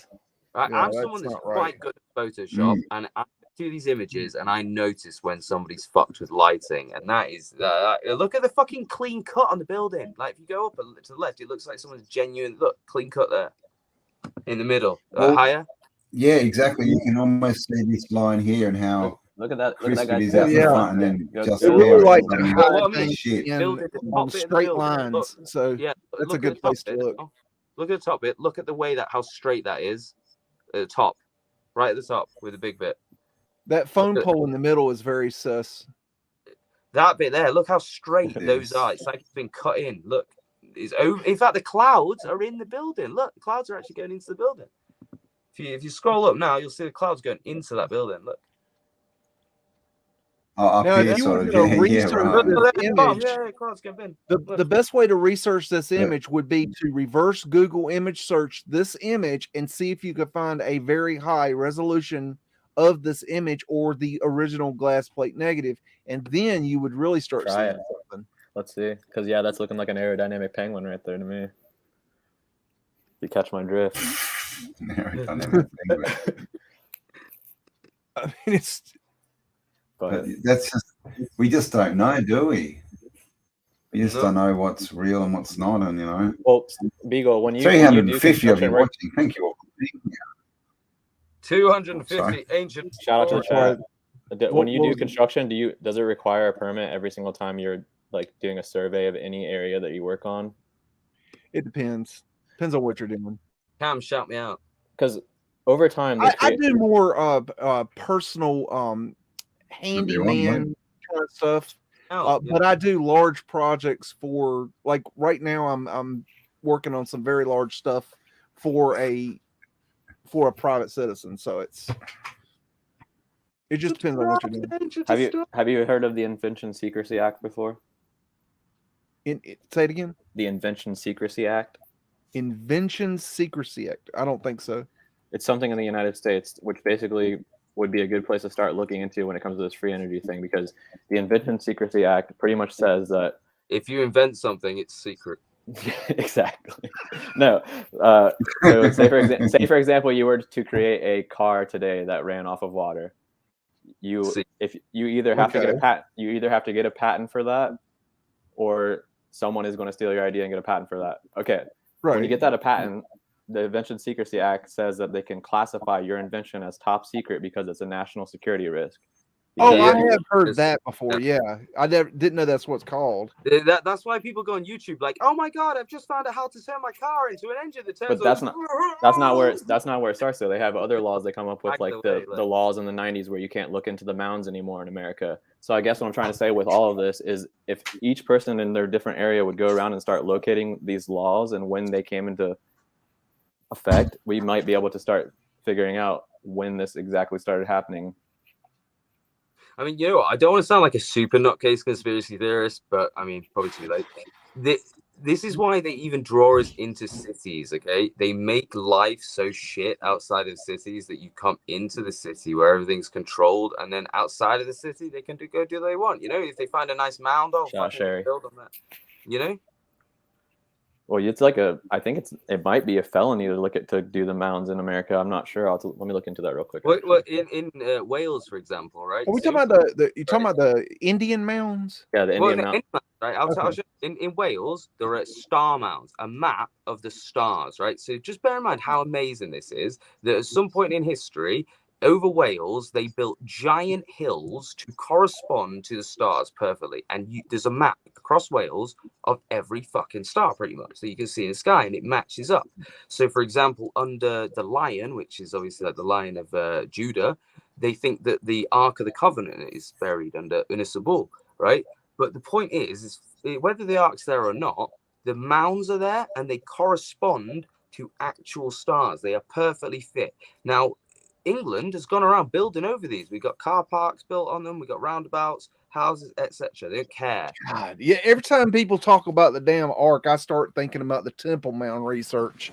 Well, that's like one of my favorite topics. Well, if you go onto my channel, a guy called Alan Wilson that you will love. He's an older gentleman now, but he talks about the Ark, and he has such a good case for it being in England and all the Welsh connections. So you should go check that out. But the point is even if it isn't there, there are mounds, man-made mounds. I'm talking giant things with chambers in them all over Wales that match up to actual stars. That's amazing on its own that people did this, but they don't talk about it. Like, they don't speak. The ancient Welsh people mapped out the stars with man-made hills all over, and then they buried certain stuff under those hills, corresponding to different things. It's like the Mayans being able to see all the systems of the Pleiades and numbering them as to how many there were, and we couldn't even see them until recently. And then imagine, how did they do that? Right, imagine the Mayans built mounds all over fucking Peru or something to correspond. This would be huge news. It'd be all over the world. Look at what the Mayans did, but the Welsh do it. No one cares. Cover it up, right? Yeah, and they pick and choose with the mound situation too. They won't let people dig into them, but they say it's to protect Native Americans. But if they want to get rid of one, they have no problem doing it for any random reason. Same thing here. If you go and try to dig up one of those mounds, you'll get done by Heritage England, right? But they won't go and dig them up.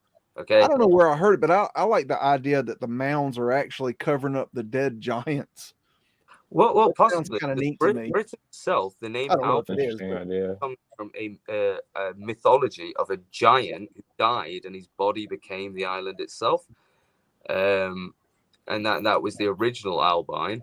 And then French mythology talks about England originally being overrun by giants before humans came in. Now, this is a connection to Tartaria. The last giant killed by Brutus was apparently called Gog Magog. Gog Magog is from Tartaria, the region. Down, Campbell, comment down. So there's a lot of connection. And I was reading Anglo-Saxon poetry the other day about this comet Apophis, and it literally says the work of giant laid in ruins, the towers of giants.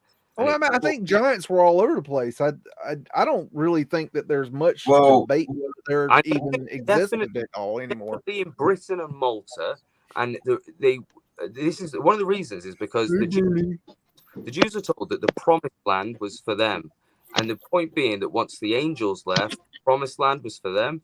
And what you don't understand is that the promised land is Israel, it's Britain. Okay, Very. it's angel land of the angels, land of the Nephilim, okay, built by giants. Angles, promised- yeah. Anglo-Saxon. Yeah, Well, angel, yeah. it was promised to the tribes of Israel. Right? So when the first tribes of Israel arrived in Cornwall, they arrived and the original British people recognized their right to be there and said, because Cornwall, we recognize your right. And now you know this because in Cornwall, there's a place called Mara Zion, which means bitter Zion. The reason it's called that is because when the Jews arrived after Troy, they told the Jews that were already there of Zion's fall, of Israel's fall, and they named the place Bitter Zion. We are bitter about Zion. This is now Mara Zion. That's in Cornwall. So there's Jews. Is that to do? Sorry, is that linked up with? Is that linked up with like King Arthur and that whole kind of narrative and Wales and the Welsh and because it seems to be a bit of a subculture almost, doesn't it? I'm pretty sure that I've talked to Cambell about this before, but the rest of you, do you know about the Temple Mount location in Jerusalem not being what we call the Temple Mount? Well, I know I've talked to Cambell. I've heard of. Yeah, you've gone over that in detail, Beeks, with me and Campbell on a couple of streams before. Okay. That's just one of my favorite research rabbit holes that I try to keep. I love the fact that in that you've included that it's like there was a spring that erupted twice there. Spring, yes. The Gihon Spring. The only spring in the area. Right, what you got to understand about this, right? Let's say that, for example, that the Bible was true and that the devil did erupt from a city somewhere. Careful now, I'm standing in front of a church with a full church choir that I had to mute myself out as I walked by as you were swearing profusely. The point is that the devil would want you to not believe is his city. So let's say if the devil emerged in London, he doesn't want you to know it's London. He'll tell you it's Israel. And that, I think this is a big part of the way that the twisting is. Because, like, for example, we have a piece Where is Hillary Clinton these days? Well, in Wales, there's a place called Nevern, and there's a piece of the cross that's Hillary crucified on. No. In Nevern, right? Buried, a piece of Jesus's crucifixion cross, right? So the question behind this is, did it come to Britain or was it already in Britain, right? And if it was already in Britain, that means Jesus was crucified in Britain, which means that all the Jesus events happened in Britain. Which would now, if we're going to go blasphemous, what about being in Moscow? Oh my God. Oh my God. There's also the theory of Jesus in Japan. Warning. Have you heard of the Jesus in Japan thing before? Jesus in Japan. You guys are literally going to get me crucified if the choir behind me hears what you guys are saying. Guys, look, I've studied every religion around the world, and when it comes to Jesus, just take everything you know and throw it out and start over, okay? Because what you've been told was not true. So start fresh. Yeah, exactly. and it just there's more to the story. It's just not the story that we've been told. In fact, a way to look at it is that we might all have the same story, but told from different places, right? So again, when I was doing last night's video, this came up that there was a place called Ormuz, right? There was a city called Ormuz. It got destroyed, and the people moved to a volcanic island, and they called the island Ormuz. See, in the chat, they're saying Jesus was literally traveled everywhere. Well, the thing is, right, is Jesus might have been in one place, but the people he was around might have moved. And then they've got to their new place and gone, oh, Jesus was here. But he wasn't here. He was over there, but they've moved. And it's the same way. I just got one thing to add. When did they invent the letter J? Does anybody know? Let's start there. To be fair, 1600s. Yeah. Right, I'm going to tell you this. We should start there. If we're going to go there, let's start there. The English language start where it started. Is fabricated, okay? It is fake, okay? I'm telling you right now. It says 1478 to 1550 was around the time it was invented. I'm telling you, English is fake. I'm telling it you. English is fake, right? You can go to the 14th century and be presented with English language, and you can... I agree with you, Luke, because when I look into a lot of religious texts, the translations into English are so ridiculous. It's unbelievable sometimes. You can go back 100 years past English you can understand, and you'll suddenly be like, what the fuck is this? Right? There's no nice curve. There's no understanding of cohesion. It's just one day it's kind of almost English, and then one day it is English. And it literally is. It's just one day it's who's thou, thou, you know, and it's. Are we talking about English, or are we talking about that shit that you talking over there? No, I'm talking about proper You English. We're talking UK drill slang here. We Well, got the stuff in some England, you Jack mean. 47 in the house. Right. Hey, if you want some truth, you know Roman. Speak English, motherfucker. English, motherfucker. And this is why I ended the stream on my monetized channel and only on my larger unmonetized. Roman, You would not know English if it came up and politely asked you to shut up. So I'm going to say, right, Roman language, we don't have a single piece of Roman from before the 12th century. It's all copies, right? I guarantee you, there's no Roman before the 12th century, right? It's all copied into Roman, which was a dead language, right? So at some point in the 12th, Latin, 13th, so 14th, yeah. Are we talking Latin? No, Latin, seriously, right? There's no old Latin. In fact, all the old Latin you'll find is actually called Pig Latin. It's wrong. And they go, oh, these guys didn't understand it. Well, what if the people that were writing on stones did understand it, and we're the ones that fucks it up?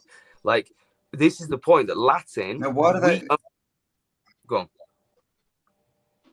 Sorry, just to go completely sideways, why do they call it Pig Latin and Pig English? And there's that whole tie between people and pigs.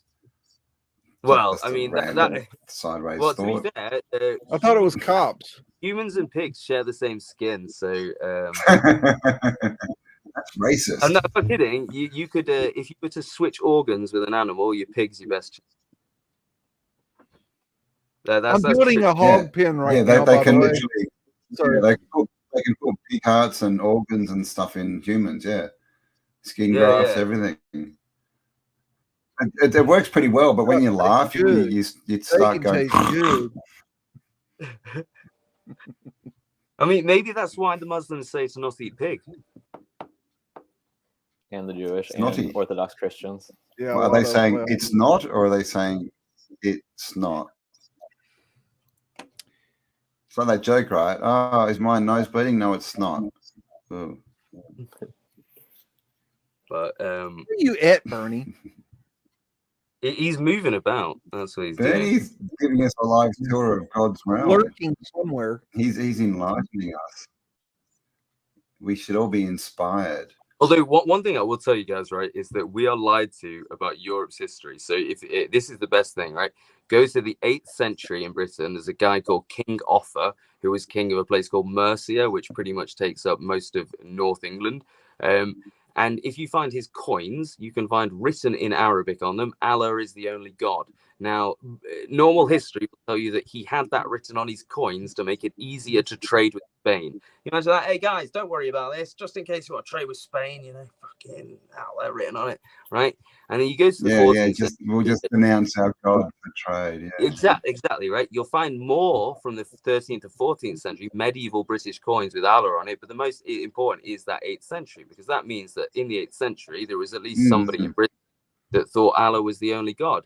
And if you add that in, you start saying, well, a couple centuries before, Arthur was there and he's supposed to be Christian. What if Arthur's Muslim?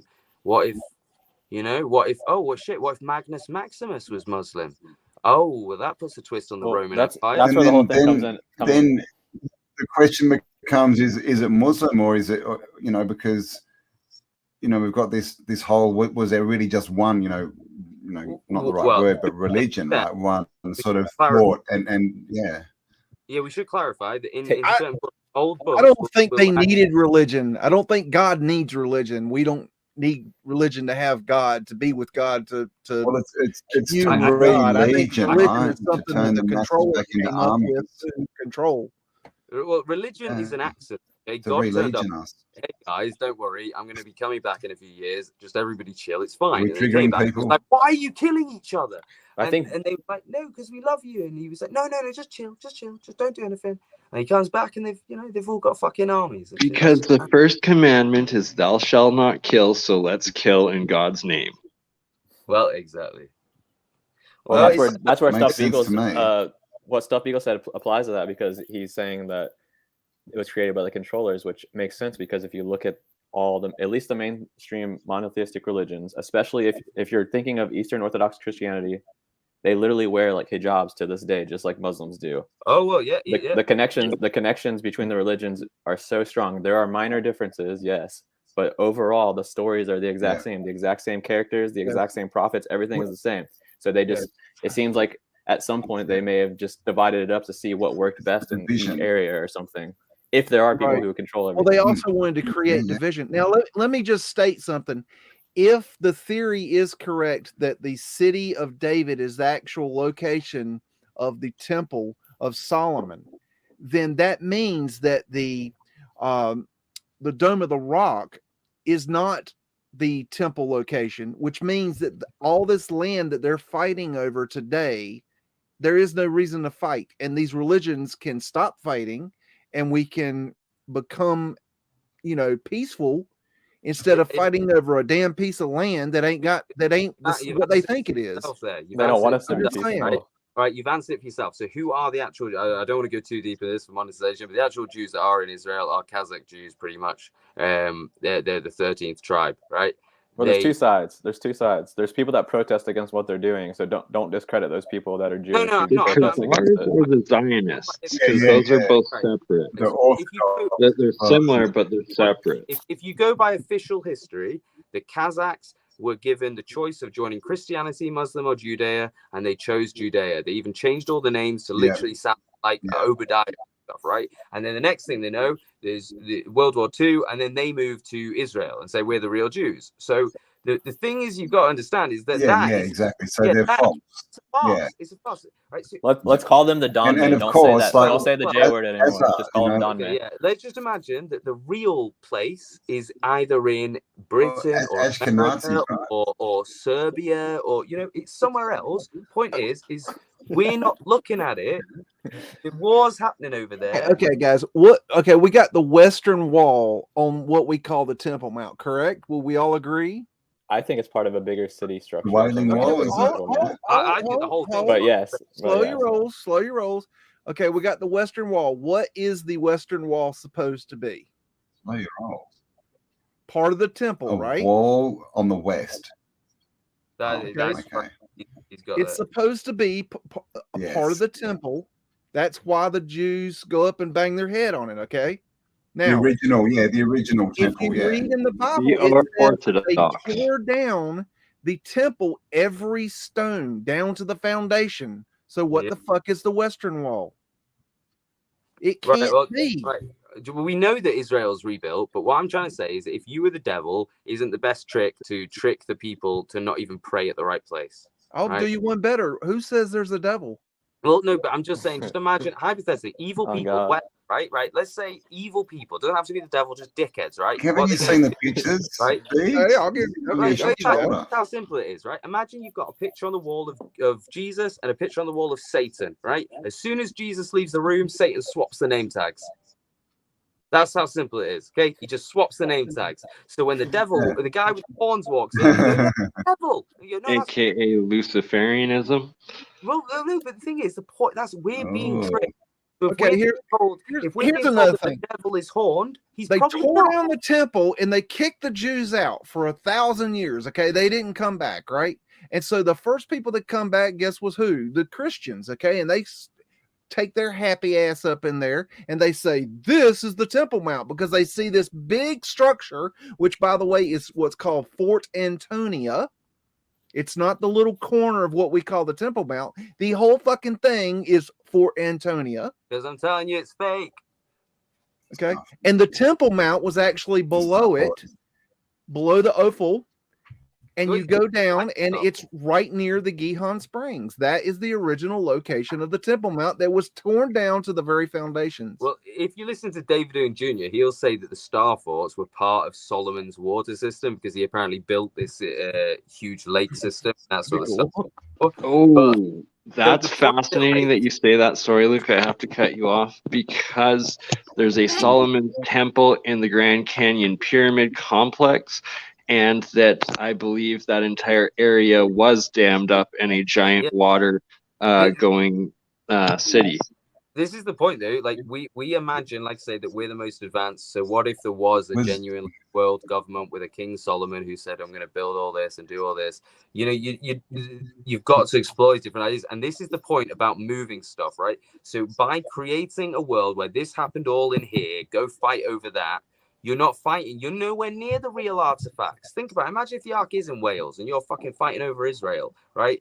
You know, that's the point. Like, for example, the cross of Jesus is supposed to be in heaven, right? Like the point is the real artifacts are far away. Like Ethiopia, that comes up with Billy Carson all the time, right? So that's definitely not true. If a guy on the fucking, you know, on TV on Ancient Aliens is saying go to Ethiopia, it's not there, right? And that's how simple it is. They want right? Because what do they want? They want the promised land for the promise. They see themselves as the promise. And what has Britain done? It's done Brexit. Keep all the immigrants out. That's it. Okay, Britain. Hey, we built a wall. Holy land. It's the secret promised land where they're. Well, you didn't really. You did Brexit. We built a wall. Effort. Come on, America. It's a bad wall. I'm telling you what it is. Britain was the city or the country of the Nephilim or the angels who built cities, and then Lord, they've left. Don't get me started on this. Well, no, well, whatever race of definitely taller people as. Well, who were the angels? Well, the angel land. I mean, this was. Have you read the Orinda book? Talks about that they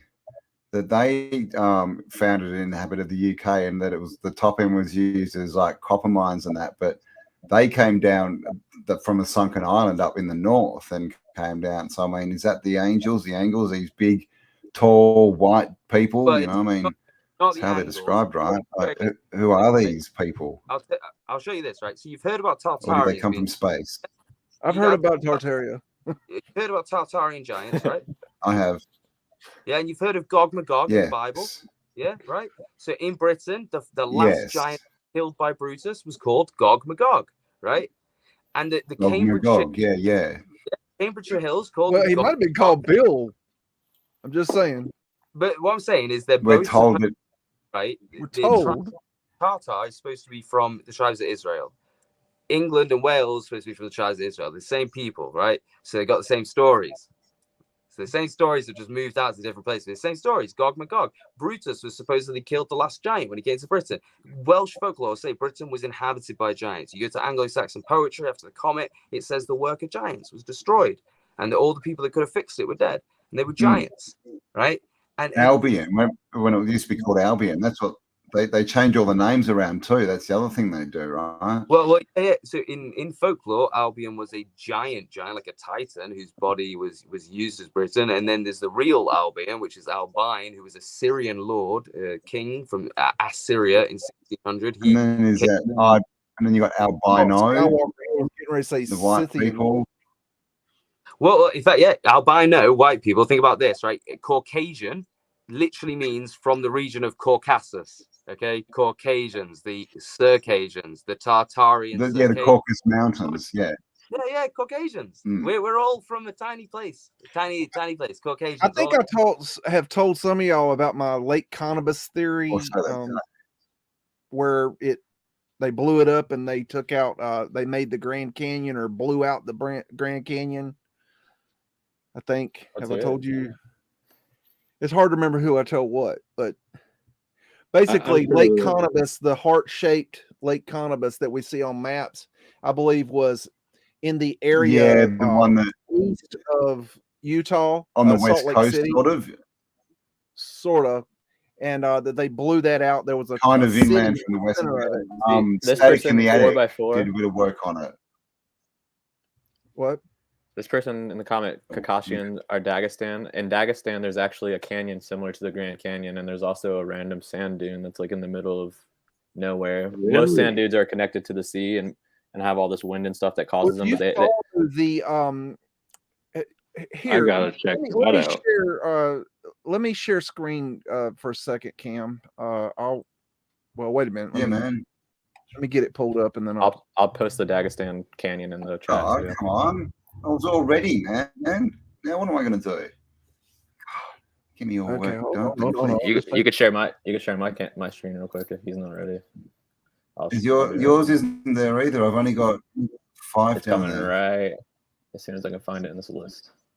The Grand Canyon made by lightning. Ooh. I mean, that's, we do see these. What are they called? I think they're being plasma. The lightning lines. Yeah, what are those lines we see? I'm ready I just whenever. shared it. What's the Go word? ahead first, Big. That's fine. I'll remember in a minute. Someone tell me in chat. Do Beegs real quick. I'll just post this in Thanks, the chat. man. Anyone can look this up if that wants to. This is the Grand Canyon in Dagestan, basically. It's actually deeper than the Grand Canyon, but show Beegs' screen. I'll just post this in the chat for anyone who wants to look into it. Oh, that's awesome. Big You is- got to share screen before we can share it. It should be sharing. We got it. You got it? That's you, B. Okay. Yep, got okay. you. All right. Okay. What you're looking at here is the United States on Google Earth.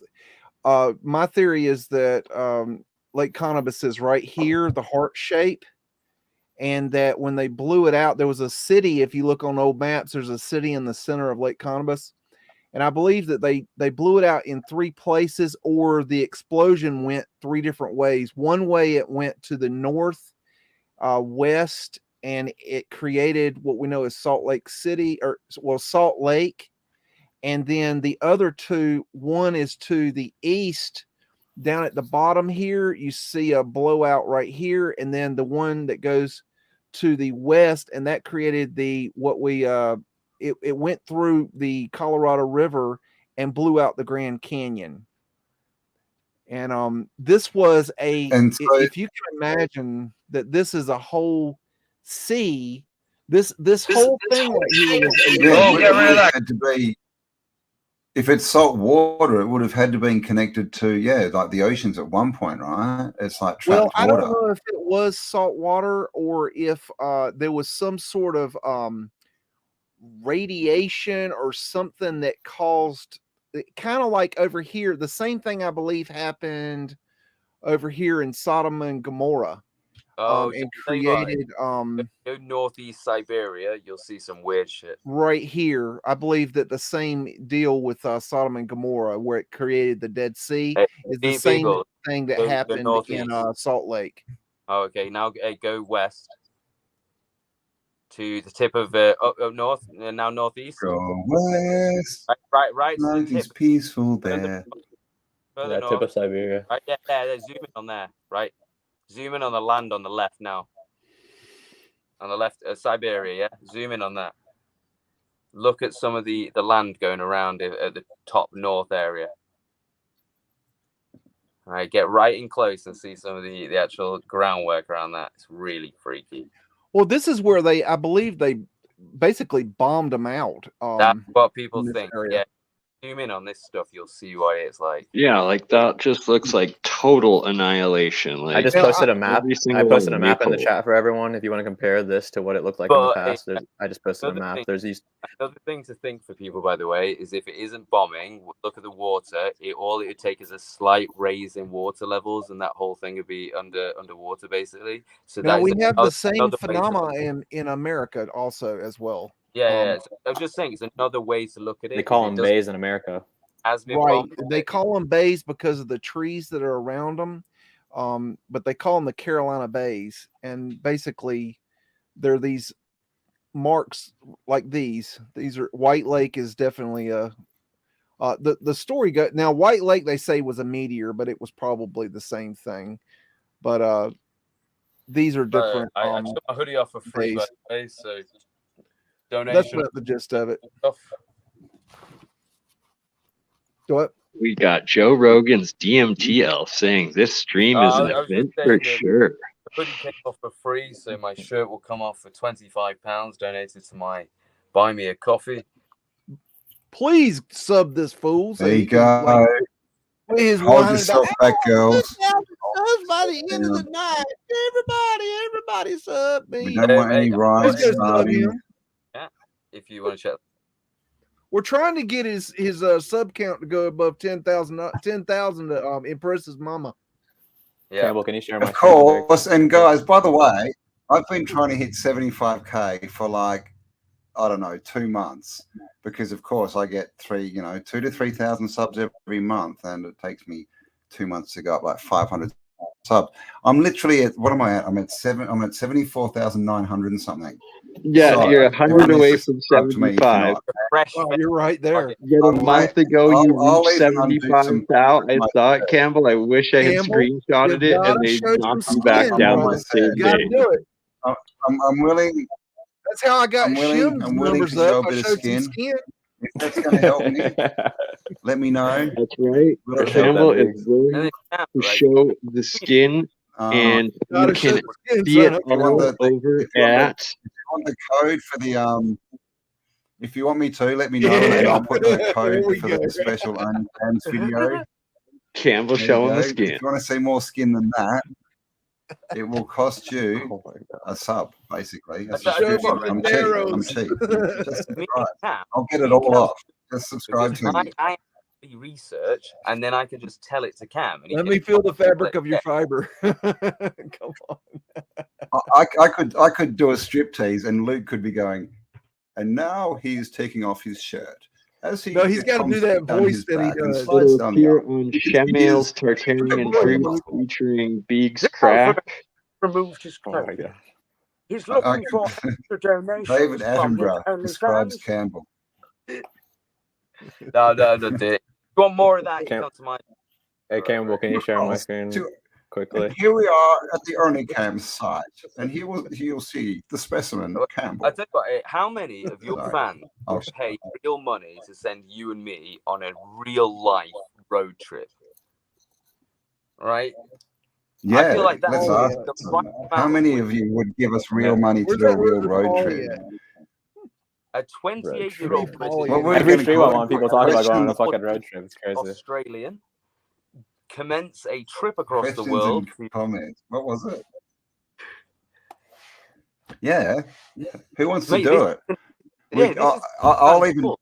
How about this? If you guys fund it, I'll take my shirt off in different locations, in front of different buildings, and then Oh my God. if you want to give lots of money, I'll put it back on again.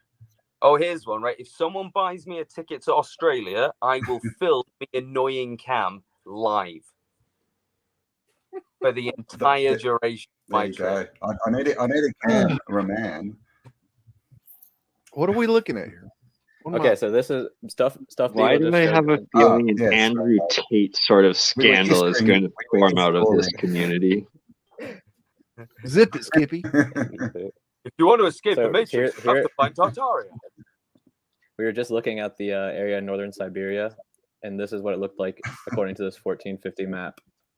So you saw how on that Oh. map all those bays were there, and it looked completely destroyed. But in 1450, apparently, this entire area was filled with giant cities and giant structures. Now there's nothing Is there. it upside down to us today? Is that It the is.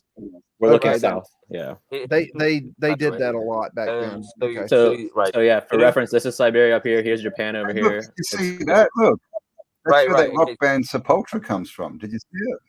No, there's Sorry. Cat's I eye. just Right, said this one thing I want to Sepultura. bring up, by the way, is that the Sepultura. magnetic North Pole does move, right? It fully does move, and it moves quite a bit. If you actually Google how much it moves, it's quite a lot, but that's not true north. It doesn't spin the planet, it changes magnetics. But they've had Oh Lord.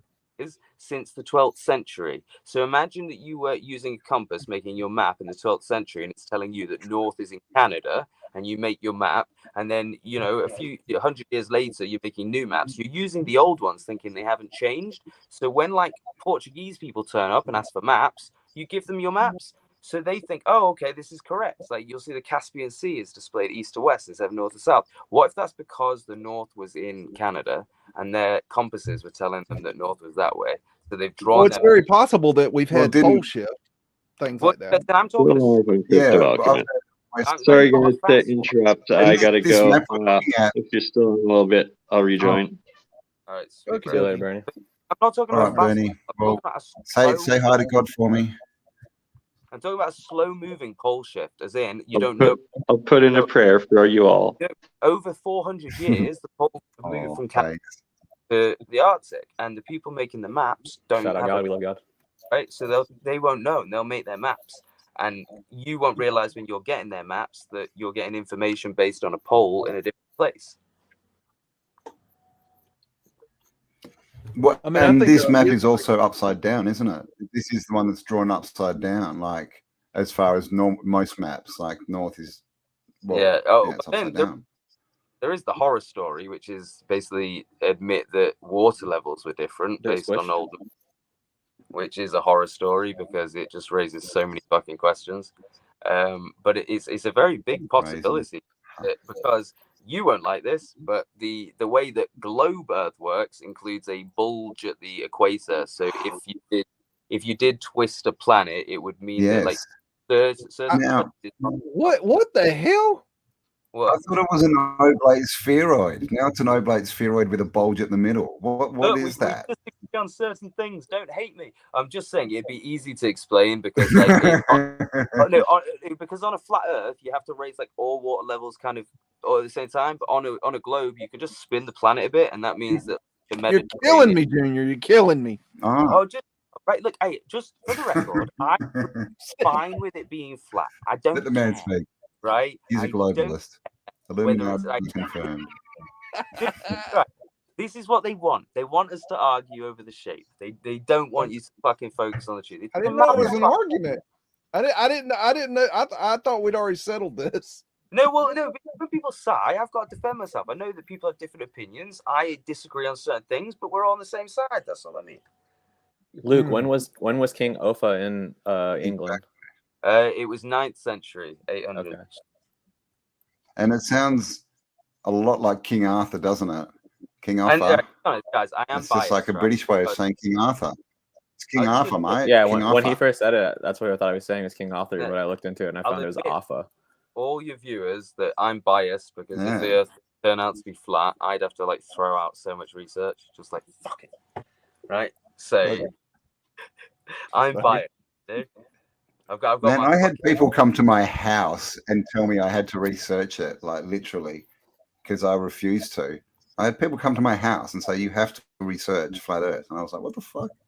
Well, I had trouble with flat Earth. That one gave me, I had trouble accepting that one.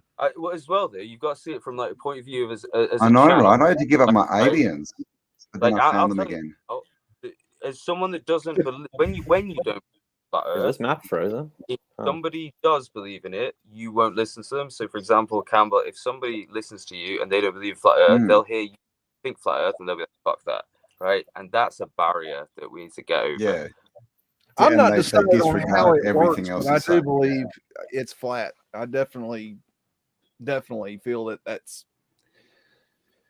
yeah. Well, I just work in a way that things get more complex, not more simple. So if I'm thinking like, oh, it should be a ball, it'll probably be like a fucking multi-dimensional ball that I can't even comprehend. You know, something happened with mine. But like I said, I don't care about that. I mean, for all we know, the whole damn thing is a simulation, and it doesn't. All this shit's just like archaic. Let's get real. What I do know is that, like, you know, if you try and we're just in the holodeck of the Star Trek Enterprise, man. It's just, I mean, it's very possible we're just God's mind and God's thinking up a bunch of shit at one time. I think you're very just God's mind, working, chilling, thinking, being God, creating. Why not? Yeah, but at the same time, like, you don't need a flat Earth for that. Like, although I think one of the best answers for flat Earth you don't need an Earth at all. I mean, it can just all be a thought. One of the best examples of flat Earth would be if higher intelligences were involved, and I could really accept that they've gone right. Grab a chunk of this planet and let's fucking work on a species. Like I could get. It comes more from the creation point of view, where globe Earth is from the scientism point of view. So I'd agree with that. So is that to you? Are the religious texts just like an allegory for the shape of the Earth, then, or what does it mean to you? I mean, that's a very hard question when you consider it. It could be dependent on like how simple the people were when they were told. Like I said, I would be happy to accept that was the case. I mean, they talk about the flat Earth in the early text, and then they switch. Well, I mean, look, hypothetically, if You you know? want to go simulation theory, right? If you take like No Man's Sky, you're on a ball, but you're not. You're always flat, and it could be exactly the same for us. Like you are on a ball, but you're always flat because of the way the game works. It could easily be like that. Like I say, it's they want us to fixate on this though. This is the point, because so many people in the truther community that believe true stuff also believe in flat Earth. So the say you believe in flat Earth, a load of people will just be like bullshit, and that's the point. That's why they do it. It's Yeah. No, I agree with you on that. yeah. So like, think about the Yeah, so do I, because it's especially because there's such a big sort of UFO space kind of truther community. It's like puts the division straight down the middle, doesn't it? yeah, it cuts us in half. Yeah, exactly. You're the idiot. I mean, I cut my teeth on Ancient Aliens back Well- 2008-ish. You know, I mean, when I first woke up, I was like, Yeah, oh, this man. stuff's great. Well, Now, I What was that still dude's love the name? archaeology, The hair? but the Ancient I've Aliens seen part, I people- just throw that Carrot or out. something. I've seen people arguing over whether the aliens are us or their actual independent species. Like, it doesn't fucking matter, you know? Like, this is the point. It's division. It's that same thing as like putting name tags. Where are you from? Australia, America, this, that. Are you gay, straight, whatever? You know, you're man, woman. It's just box, tiny box. You're on your own, right? They don't want you to sit and go, oh shit, I'm just like an avatar of a fucking multi-dimensional being, you know? Well, Like, this is my biggest issue with the truther community is that people are starting to behave exactly like the community that we left to begin with. The entire reason that a lot of Yes. us came to this movement was because we wanted to have open Yes. minds to everything and not behave that way and not exclude people from certain things Yes. because of their beliefs. And I it seems spent like the last year going up again and going up to different people in the community and saying, hey, I don't exactly agree with this. And I would question them on it, and I would get like flack hitting me left and right. And I just finally just said, fuck it, y'all deal with the hog. yeah, and that's why like I don't get mad at you for your censorship because I know that you've been through it. That's why like I'm still, I'm Well, cool, I'm cool with honestly, you. I respect you. I will tell you when you here's the way you went down. Okay, and I think I've explained this well enough to you, but I'll tell you again. I had been in fight after argument after fight after argument for a year. Okay, and then one day you leave a comment on my John Levy interview video, and you were being a smartass about John Levy, and which is fine. I don't have any problem with that. But then I went to look at your channel and I saw what you were doing, and I thought, you know what? I don't need this shit. I've had too much bullshit going on, and I blocked you because I just when you've had enough, you've had enough, and you don't want more, and it just gets old. And it wasn't you personally. It was just I'd had a fucking enough. And I got that. That's why that's why I had enough. That's why I don't care, because I knew that this is a step forward in the community, because people need to understand that you can criticize each other without hating each other. We need to behave like our ancestors and be more open to having conversations that we don't agree with. Hey, truth, man, you probably maybe need to like put a disclaimer on your channel, because I remember, obviously I've only been in this for a couple of weeks. When I first saw you, it was on that dude's video the other day, and like I assumed you were like a dickhead. I was like, oh, no, I am a dickhead. I'm not trying to be cool and try to be able to. I'm a piece of shit. Literally, I'm straight up just a piece of shit. But I will. That's another thing that I would like to say is that I'm 50 years old, and I do not get why people enjoy the trolling thing. I don't understand it. There's a lot of layers to what I'm doing, and one of them is trying to get people to understand like that you don't necessarily have to agree with someone in order to be friends with them or communicate with them. You can literally make fun of people and still be friends with them and still be respectful, still be nice. One in particular, because it's so sensitive now that I have to be so extreme with this stuff. I literally got banned from Robert Seffer's Facebook group for asking a very simple question, and I don't remember what it was, but I was completely shocked because, like I said, I came to the community looking for that different behavior that escaped from reality, basically, like a different alternative way of living life. But the people who are the leaders of this community are behaving exactly like the elite that everyone claims to be fighting against. They ban people for the most simple, ridiculous reasons. You know what I mean? Are you saying that I'm not a leader of this community? No, you are, and I think you are. I'm either offended or I'm an asshole. everyone in this community.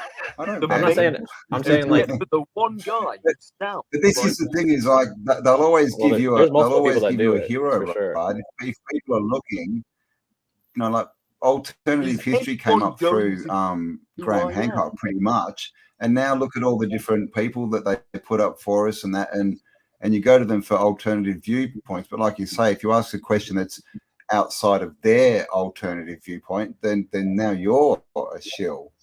Well, Well, yeah, it ties back not into really what Beagle, alternative, right? to what Beagle All was saying these originally, people are though. right. Graham Hancock has been allowed on it because he's presenting an alternative view that doesn't actually go against the alternative view.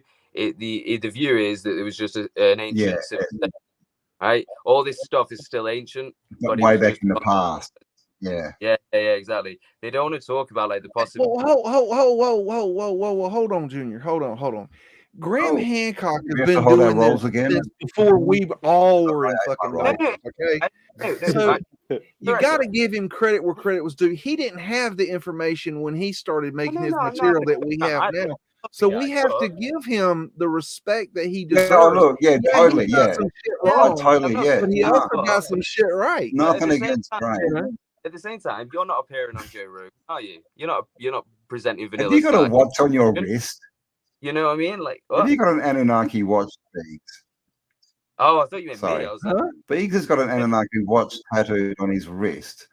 That's pretty cool. Actually. He's got two of them. Well, just in case one like doesn't. the watches, the Anunnaki, you need a strap. You need to go back. We need to get a beagle tattoo fun going so we can get the rest of the watch. Like, he hasn't got the strap.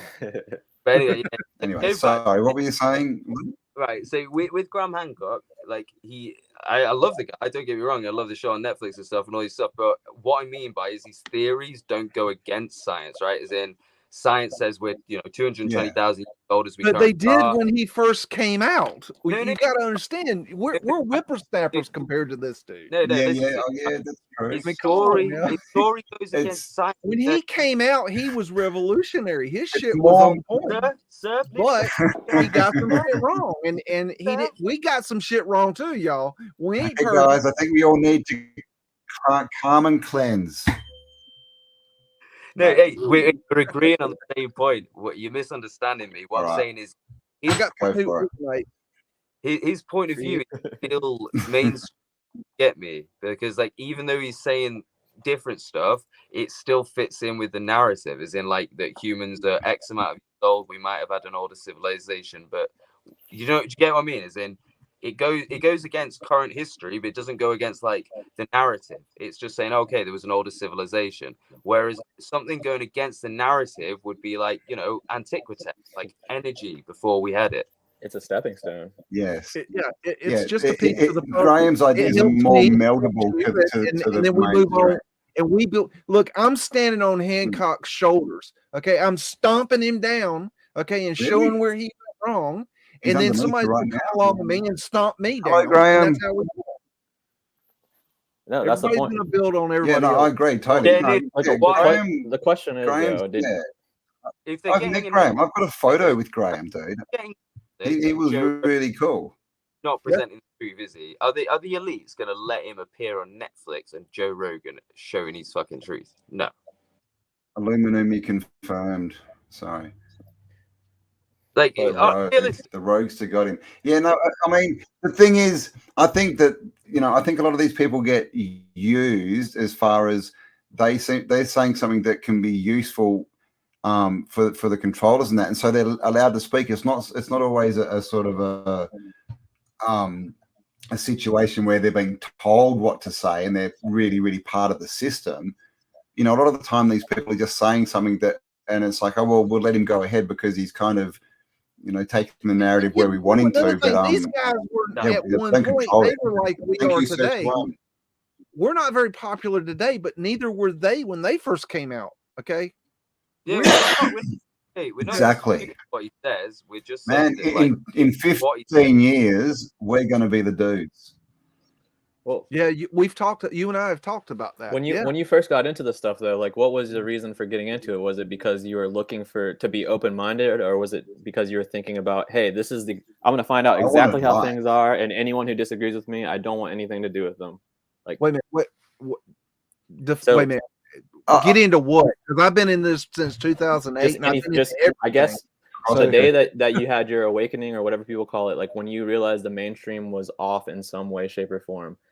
What caused you to think okay. that? Long story Back short, in again. 2008, I'm Here watching I am. TV Tell a and I friend. saw a documentary on 2012. And I jumped up and I started researching because I thought there's Oh, no way in hell hello, that Bernie's could mum. even be possible. Hi, Oh, he's gone. It's my mama. Oh, there he is. hi, Mama. Oh, Hi, The guys. nicest mom. What's hello, up? Bernie's planet. mum. Hello. 100% the nicest person, Nicest ever. mom. nicest Shout out, mom Mom. ever. Hello, Mrs. We love Item. my mama. She just helped me finish filing my stupid part of Class action lawsuit Tax. against the against Purdue Pharmacy. Purdue Pharmacy for 10 years of opiate prescriptions that screwed up my life, but I've now been off for 4. So Good. doing all right, but Oh, yeah, right. hopefully Good shit, man. Good Good job, shit, Bernie. man. We love Give I them get hell. something out of it. And thank you, Nice. Mrs. Alfred. Hi, guys. All right. Have a good night. Awesome. Well done, Mum. I talk Thank you. Nice to meet you. Anywho, I came back in just to make it go live again because y'all are so awesome on my channel. That's Sorry good. for You look like Robert Smith from The Cure. Can you start singing Friday I'm in Love or something? No, look, we Yep. we all get Love into cat- this love because cats. we have questions. We find out one thing and Oh, then right, another Bernie. thing and another thing. And we at first we don't want to believe that. Okay. I didn't want to believe the earth was flat. I didn't want to believe there was a mud flood. I didn't want to believe that there's a jet fuel hoax and that 900 was an inside job. I didn't want to believe that fucking shit. Okay. But bound and fucking determined to prove that was not true, I did my fucking research. That's Guess how I what? got into that shit too. And I did the due diligence. I've read, Exactly right. Out I've of it, read out of it. thousands of Get into it. books, man. And Right, what's your right. I have Yeah. watched so many videos and listened to so many hours of radio, and I have done my due diligence. I don't talk about this stuff, but I know about it. I know more about 9/11 and JFK than I know about mud flood. Okay, what does that tell you? Ooh. I don't Then- talk about that shit. Then what do you think It about tells me that you're not allowed to speak about that stuff on YouTube or you'll get banned. No, What'd I you don't talk say? about it because What? nobody gives a shit. Beagle, baby, love you, but shut up a sec. Shem, Oh, I do yeah. love you. I'm sorry. Shem, what do you think about the shape of the earth? That just for the record. See, this is the point I'm trying to get to here. I don't know the shape of the earth, which is Oh, why. he doesn't want to commit. But hold on. No, hold on. You need to understand where I'm coming from. I lean more towards a flat earth, but the reason I'm trying to say this is because it's up I believe it's up to people like us to have an open mind in all situations and use our voices to, in our own words, to try to change the minds of people who disagree with us, as opposed to cutting them off completely. So I'm not saying I know the shape of the earth because I've never seen it. I have no way of proving it. Okay, I can lead towards one way or the other, but that doesn't mean I'm going to disagree with someone who believes in the globe and cut them out of my life. I'm going to take into consideration what they're saying and apply it to my own theories, everything that's valuable from that, and I'm going to be friends with them. I'm not going to be like, fuck you, you believe in the earth, which is what the community has become. Is No. But here's the problem. Yeah, with we the see it globe. so often. They Is don't want people to hear it. They don't want to do Shut the up, Beast. research. You've already been That's what told. the You've been warned. Shut up. Peace step around. Cam, Sorry. you've got the next talk. You too, Luke. Shut up. Everybody shut up. Now I forgot what I was going to say. It was really good. I'm See? not a Look what liberal you've at done all, to by me. the way. I'm definitely I've not a lost liberal. control. What are we Sorry, talking sorry. about? Oh, yeah. This is the thing, like, questions are better than answers. So, is the answer of, is it flat or round, is that more important than the question of asking, where do we live? What is this reality? Have we been lied to? And this is what all these arguments that we see popping up through our little community are. They're all about, I'm right, you're wrong. They're all about the answer. The questions are more important than the answers. That's the way I see it. They are. And everyone's focusing on the answers. Real world. Most of them we can't prove, so they're false. And right, you know what? Okay. Last year, You may speak. around in January, I was hearing about one of the meltologist researchers, and I asked to have an interview with them, and it didn't work out for who knows what reason. Did you say meltologist? Meltologist. Okay. Very good. Well done. And Thank you. so I know I that must asked have to been have an hard. interview, and in preparation for this interview, I started looking into this channel and their work, and I started noticing that one of the things they were talking about was cobblestone brick roads are actually melted brick roads. And so I looked into that and I thought, wait a minute, that's bullshit. And so I asked about that and I couldn't get a response. And so I made a video about it, and that really pissed them off. And so the more I tried to ask, the more they got pissed off, the more they started attacking me. And so then I just went at them and started picking apart their research. But the more I picked it apart, the more I destroyed them, the more they fought me. And there was no conversation back and forth, but I was pounding out and slamming their research, but they were just attacking me. I agree with you, but think about the long game. The people who, if you entertain the idea that people control our world today, they have a manual of how they've been doing this, and they do slow steps to get to their goal. They don't care if they're alive when their goal is accomplished. So your mindset in that situation, in my opinion, you don't have to do this. I'm just some random fucking guy.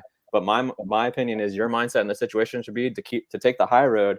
That way, anyone who watches that later can see that you took the high road and you shared information. All those people will be affected. That guy that you're arguing with, he might come around later at some point in the future. That's not on you. You tried. You know what I mean? So don't lower yourself to his level, especially when we're trying to fight against these incredibly powerful people who destroyed our world. You know what I mean? We're fighting a battle against some crazy ass people if they actually exist. Okay. 10,000 subscribers, I'll become a flat earther. But if we don't get to 10,000, Cam is becoming a round earther. That's how that works. Look, I don't. And yes, I do. I don't care if people are a flat earther or a glober or a hollow earther. I don't care about that. What I care about is, have you looked and done the research into these theories? If you have not, then why do you believe what you believe? Yeah. Why do you think it's a globe? Have you been up there and looked? No. A lot of my globe earth theory is from the fact I feel like I'm not qualified to make it. And and again, like I said to you before, a lot of like my theories and world beliefs, just like the cognitive dissonance, would have to, go out the window with that. So, I'd prefer to, but like I said, I'd be happy. It's not like I'd sit here if I found out it was flat. Okay, I'm not the person to convert you to a flat earther, but I'm gonna fuck with you. Okay, I want you to rent a helicopter. Okay, and I want you to take the helicopter straight up in the air. I want you to hover for 30 minutes, and I want you to land, and I want you to tell me, where did you land?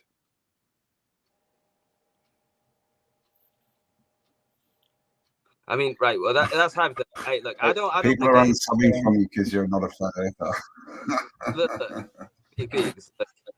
He doesn't need to be. He doesn't need to be a flat earther. It has nothing to do with the information. A stick in the ground in Egypt, another stick in the ground here, and I can do all that. The point is no point talking about like hypothetical experiments in a conversation. We have different points of view. The point that I was coming to about it was I'd be fine to be a flat earther. It wouldn't break my world. I'd find it funny if someone went, the world's flat. I'd be like, fucking knew it, like typical, like like.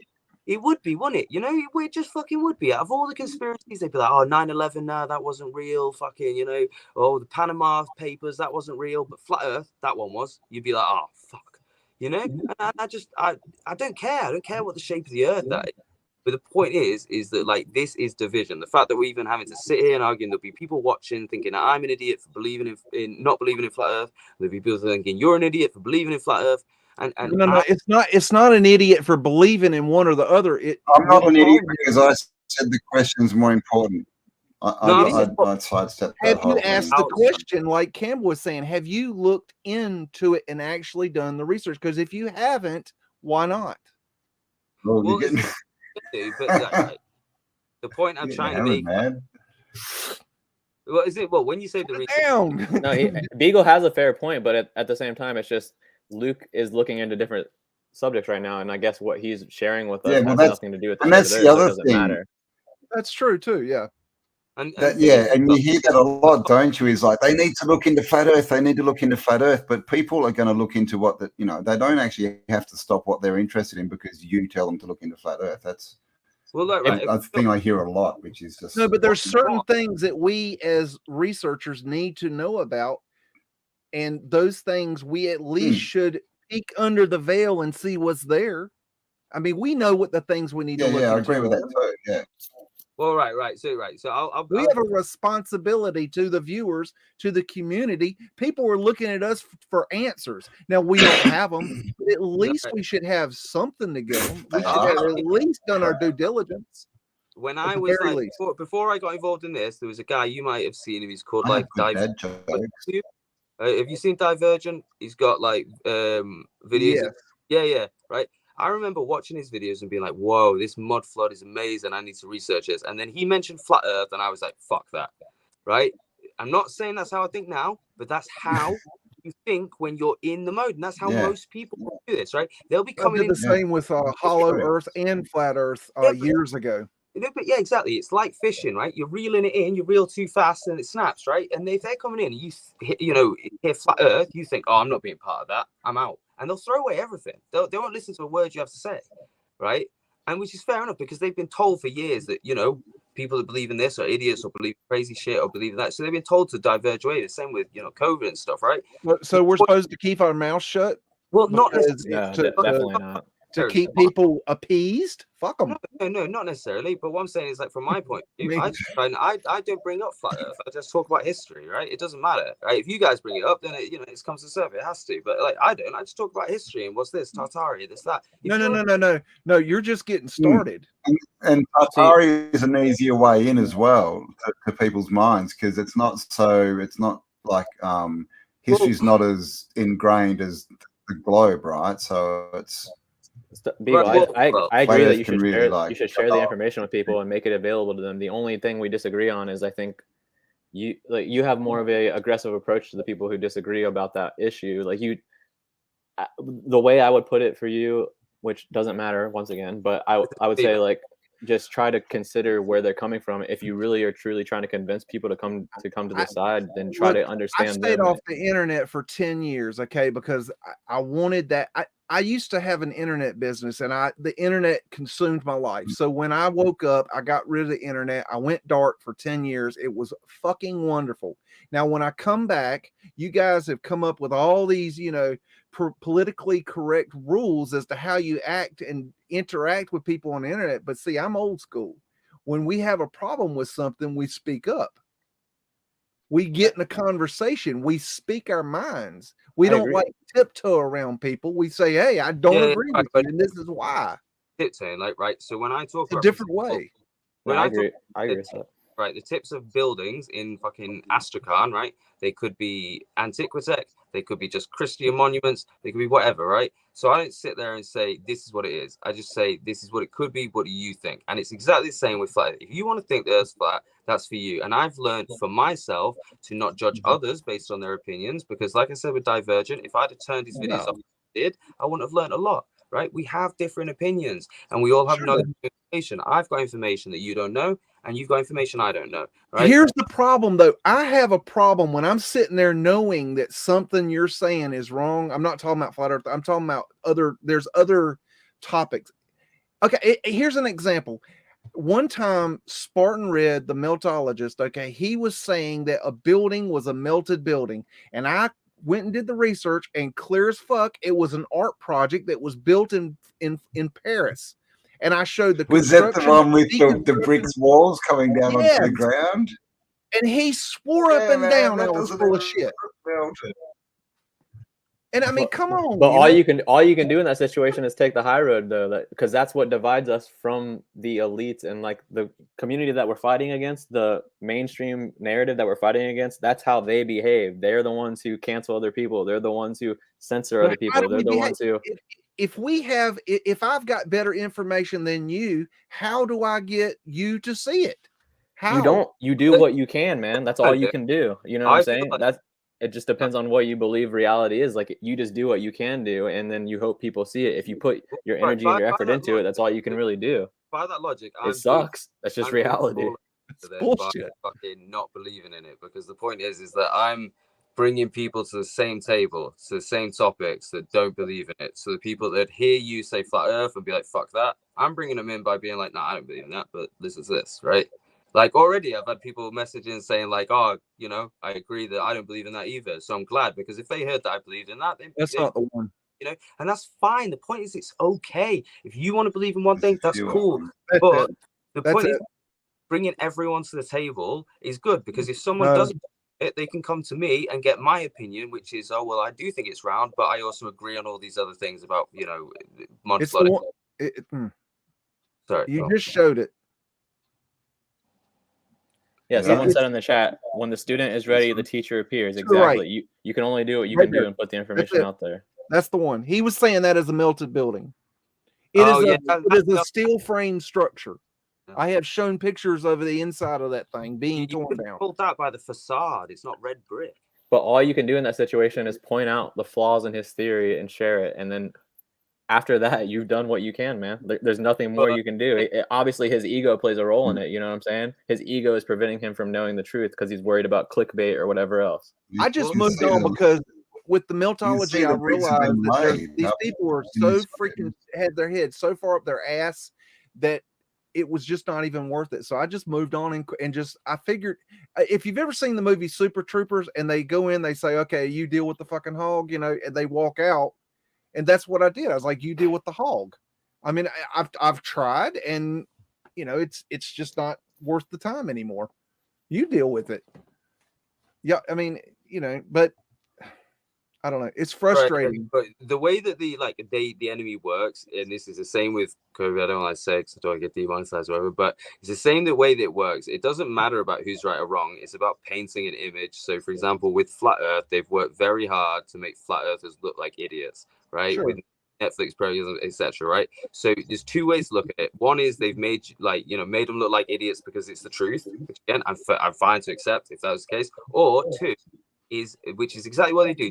They get into the group. So like, you know, the CIA dude gets into our group and then he starts spitting in your ear little things that he wants you to put out. And it's the same with, if you think of like Simon Dan, right? The guy. I don't even think they bother with it anymore. I think we're past all that. They don't care. No, you honestly don't understand how deep this shit goes. Simon Dan, for example, like a normal dude, he's a real guy, he has his own channel, but what you won't realize is that it'll be someone nearby to him giving him little ideas that's been helping his channel, that's been boosting his numbers, and it'll just be a friend. Absolutely, yeah. Yeah, he won't realize it's just a friend, but a friend is going, oh, you should do a video on this. Oh, I've just seen this video, you should do that. And to him, he won't realize that he's got an actual agent telling him what to do. Sure. And that happens in every group. It's celebrities. A celebrity gets it, you know, someone gets in the group telling them what to do, which film to go for, and it's literally like CIA or fucking, you know, something higher. And the same thing. So like with Flat Earth, absolutely, yeah. That's what Flat Earth is, though. It's the divisive topic that might turn away the average person from listening to you because they think, oh, I can't agree with a flat earther, right? I don't care. That's not my loss. What I'm saying is that's what they've done, right? That's what they've done by creating an atmosphere.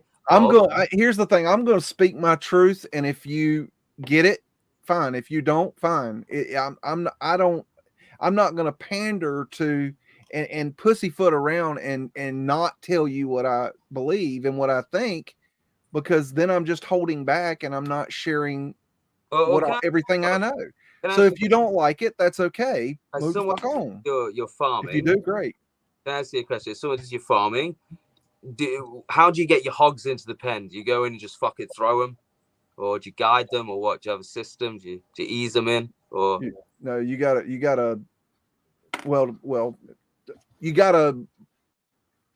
okay, let's say they're on a trailer. You got to put like plywood up and build a barrier so you kind of got them into that. Yeah. Right. So why do you want the people that you disagree with to go away? Is the point at the end of that?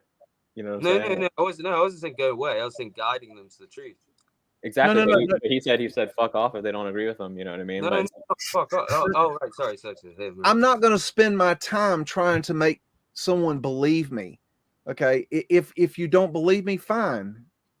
I'm not gonna like be upset, or I'm not gonna try to chase you down and say, no, come back, please. I've got some information you need. No, don't do that. But if you don't get it, and if you come to me and you go, oh my gosh, this nut's talking about flat Earth, I can't have that. I'm gonna go find somebody that talks about mud flood and globe Earth. Well, go find them. Yeah, I know, but at the same time, people might appreciate that you're like looking out for that. Like, as in, people might think like, "Oh shit, this guy believes something different, but he understands that I don't, and he like still cares that I'm like here to listen." And I think that's the difference. It's not about you pandering; it's about you saying like, "Look, I get it. You think that what I'm saying is crazy, but I still want you to hear I'm what also like a bull in a china So the shop. question is, should we get Dave Weiss on to flat smack Luke? Is that what's gonna happen? Fucking hell. Yeah, man. Look, if Dave Weiss, he's the man. No, Campbell this is the thing. a I mean, very in gentle the end, soul. we're losing people watching us. Back again. What? I'm a gentle And you're soul. all wrong. It's trash can Earth model. All right, I proved it. And But It you know is. what? We've got the joking. video. Bernie's We have the joking, but video. Trash can Earth. and with that rude Our God is interruption, not God. I would just Our like God to is interject Oscar. that it's all about just putting facts and ideas forward Just in interject. my model, and that I don't try to convince anyone of any sort of belief, and I myself don't even know a lot of the time with a lot of the ideas or the presenter's ideas if it is the case or not. It's just an open discussion of the informations, these evidences, and the research. And as John Levi always says, I don't know, so you're just spitballing here. I don't know. That's the Yes. whole point. Yeah, when I I know, first started and as making far as videos, flat it was Earth, because I saw I something still and I see. wanted to see if the rest of the world saw the same thing, and if they did, I looked at more, and I So saw more originally, and I more, would and be shared more. triggered by but flat Earth you see, material, people don't and see. after being immersed in your guys' community and all of the evidence you have presented over the last couple of years working with you, it's like I now can no longer say that I can 100% prove or believe that the Earth is spherical or flat, because both models actually work 100%. You can't disprove either, and you can prove both, so that really nobody freaking knows. It could be a trash can, it could be a toilet bowl Earth, it could be a toroid, it could be a sphere, it could be a disc plane. We don't know, and the Also, people that do know are intentionally not showing us or providing us the evidence, and that a polar expedition to the north and to the south are the only way that humanity is going to both unite and figure out that aspect, as well as what's hidden there, because regardless, there's the hidden history, the hidden lands, and the hidden information that will verify it all. right? Yeah, just to clarify, so Rantober. if There you go. what you said about it being flat or round, right? They can be both, right? It can be both, right? And there's nothing, right? If we live in a Luke, simulation, I agree. I've come to multiverse Yeah, it's a understanding, simulation, and and we're that creators. Yeah. yeah, and simulation is another one of those multiverse dimensions. exactly. That Right? is essentially all of them That's in the one. thing. It is. I And have power I projection. look, There's Jesus 25% of people in believing it's parables, flat, okay? And 25. the reason he did that is because some folks can take the lower truths and some folks can take the higher truths. My lower truth is that the earth is flat. My higher truth is it's all a simulation. Right. Well, it's all of them simultaneously. I mean, well, to be fair, mathematics In a actually, simulation, yes. It's mathematics, possible. Anything's possible.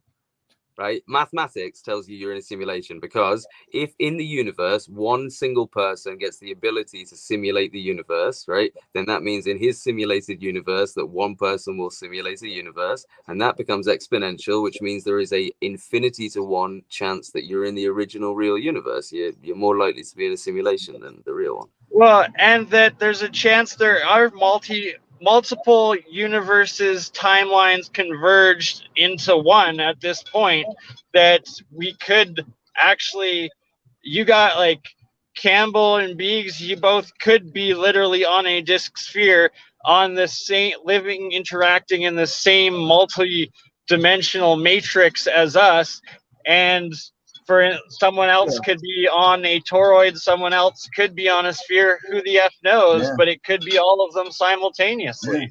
We can't prove otherwise. Exactly. Could be. Yep. We see through our perspective. We don't all see the same thing.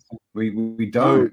And that's what people think. They think that we all see the same thing, and they spend all this time trying to say, focus look, on the look, evidence that's of what's one real. specific one and research it and prove it, it proves to be the case. So that no matter what, all of them prove to be real simultaneously. I hate to bring this guy up, but he had a very good point. Takashi 69, okay, he was explaining his name the other day, and he was saying if you put a 69 on the ground and I'm looking from one angle and you're looking from the other, I see 69 and you see 96. Which one of us is correct? Both that's are. the meaning of my name. That's what he explained. He was right. It's the person who's standing to the. It's clearly two fish when you're standing to the west. I mean, come on, it's a Christian symbol. What are you talking about, Bagel? Okay. That's what I mean, that my birthday's 6/9. Oh, that's Pisces. my birthday. Yeah, you said Illuminati confirmed. I said that sounds like a fun time. Well, you know, the actual number of creation is supposed to be 6, isn't it? Wait, it's 6 and 9 days of creation upside down. But no, worlds. Yeah, worlds. Yeah. When I'm doing heavy DMT, I see the world as just 6s, and I think that is science enough. You know, don't need any past that. Illuminati confirmed. Oh yeah, there you go. Illuminati confirmed. He's come out to us. And 9, of course, is the God number, right? Everything equals 9. 9 equals itself. You can do whatever you want with 9, and you get 9.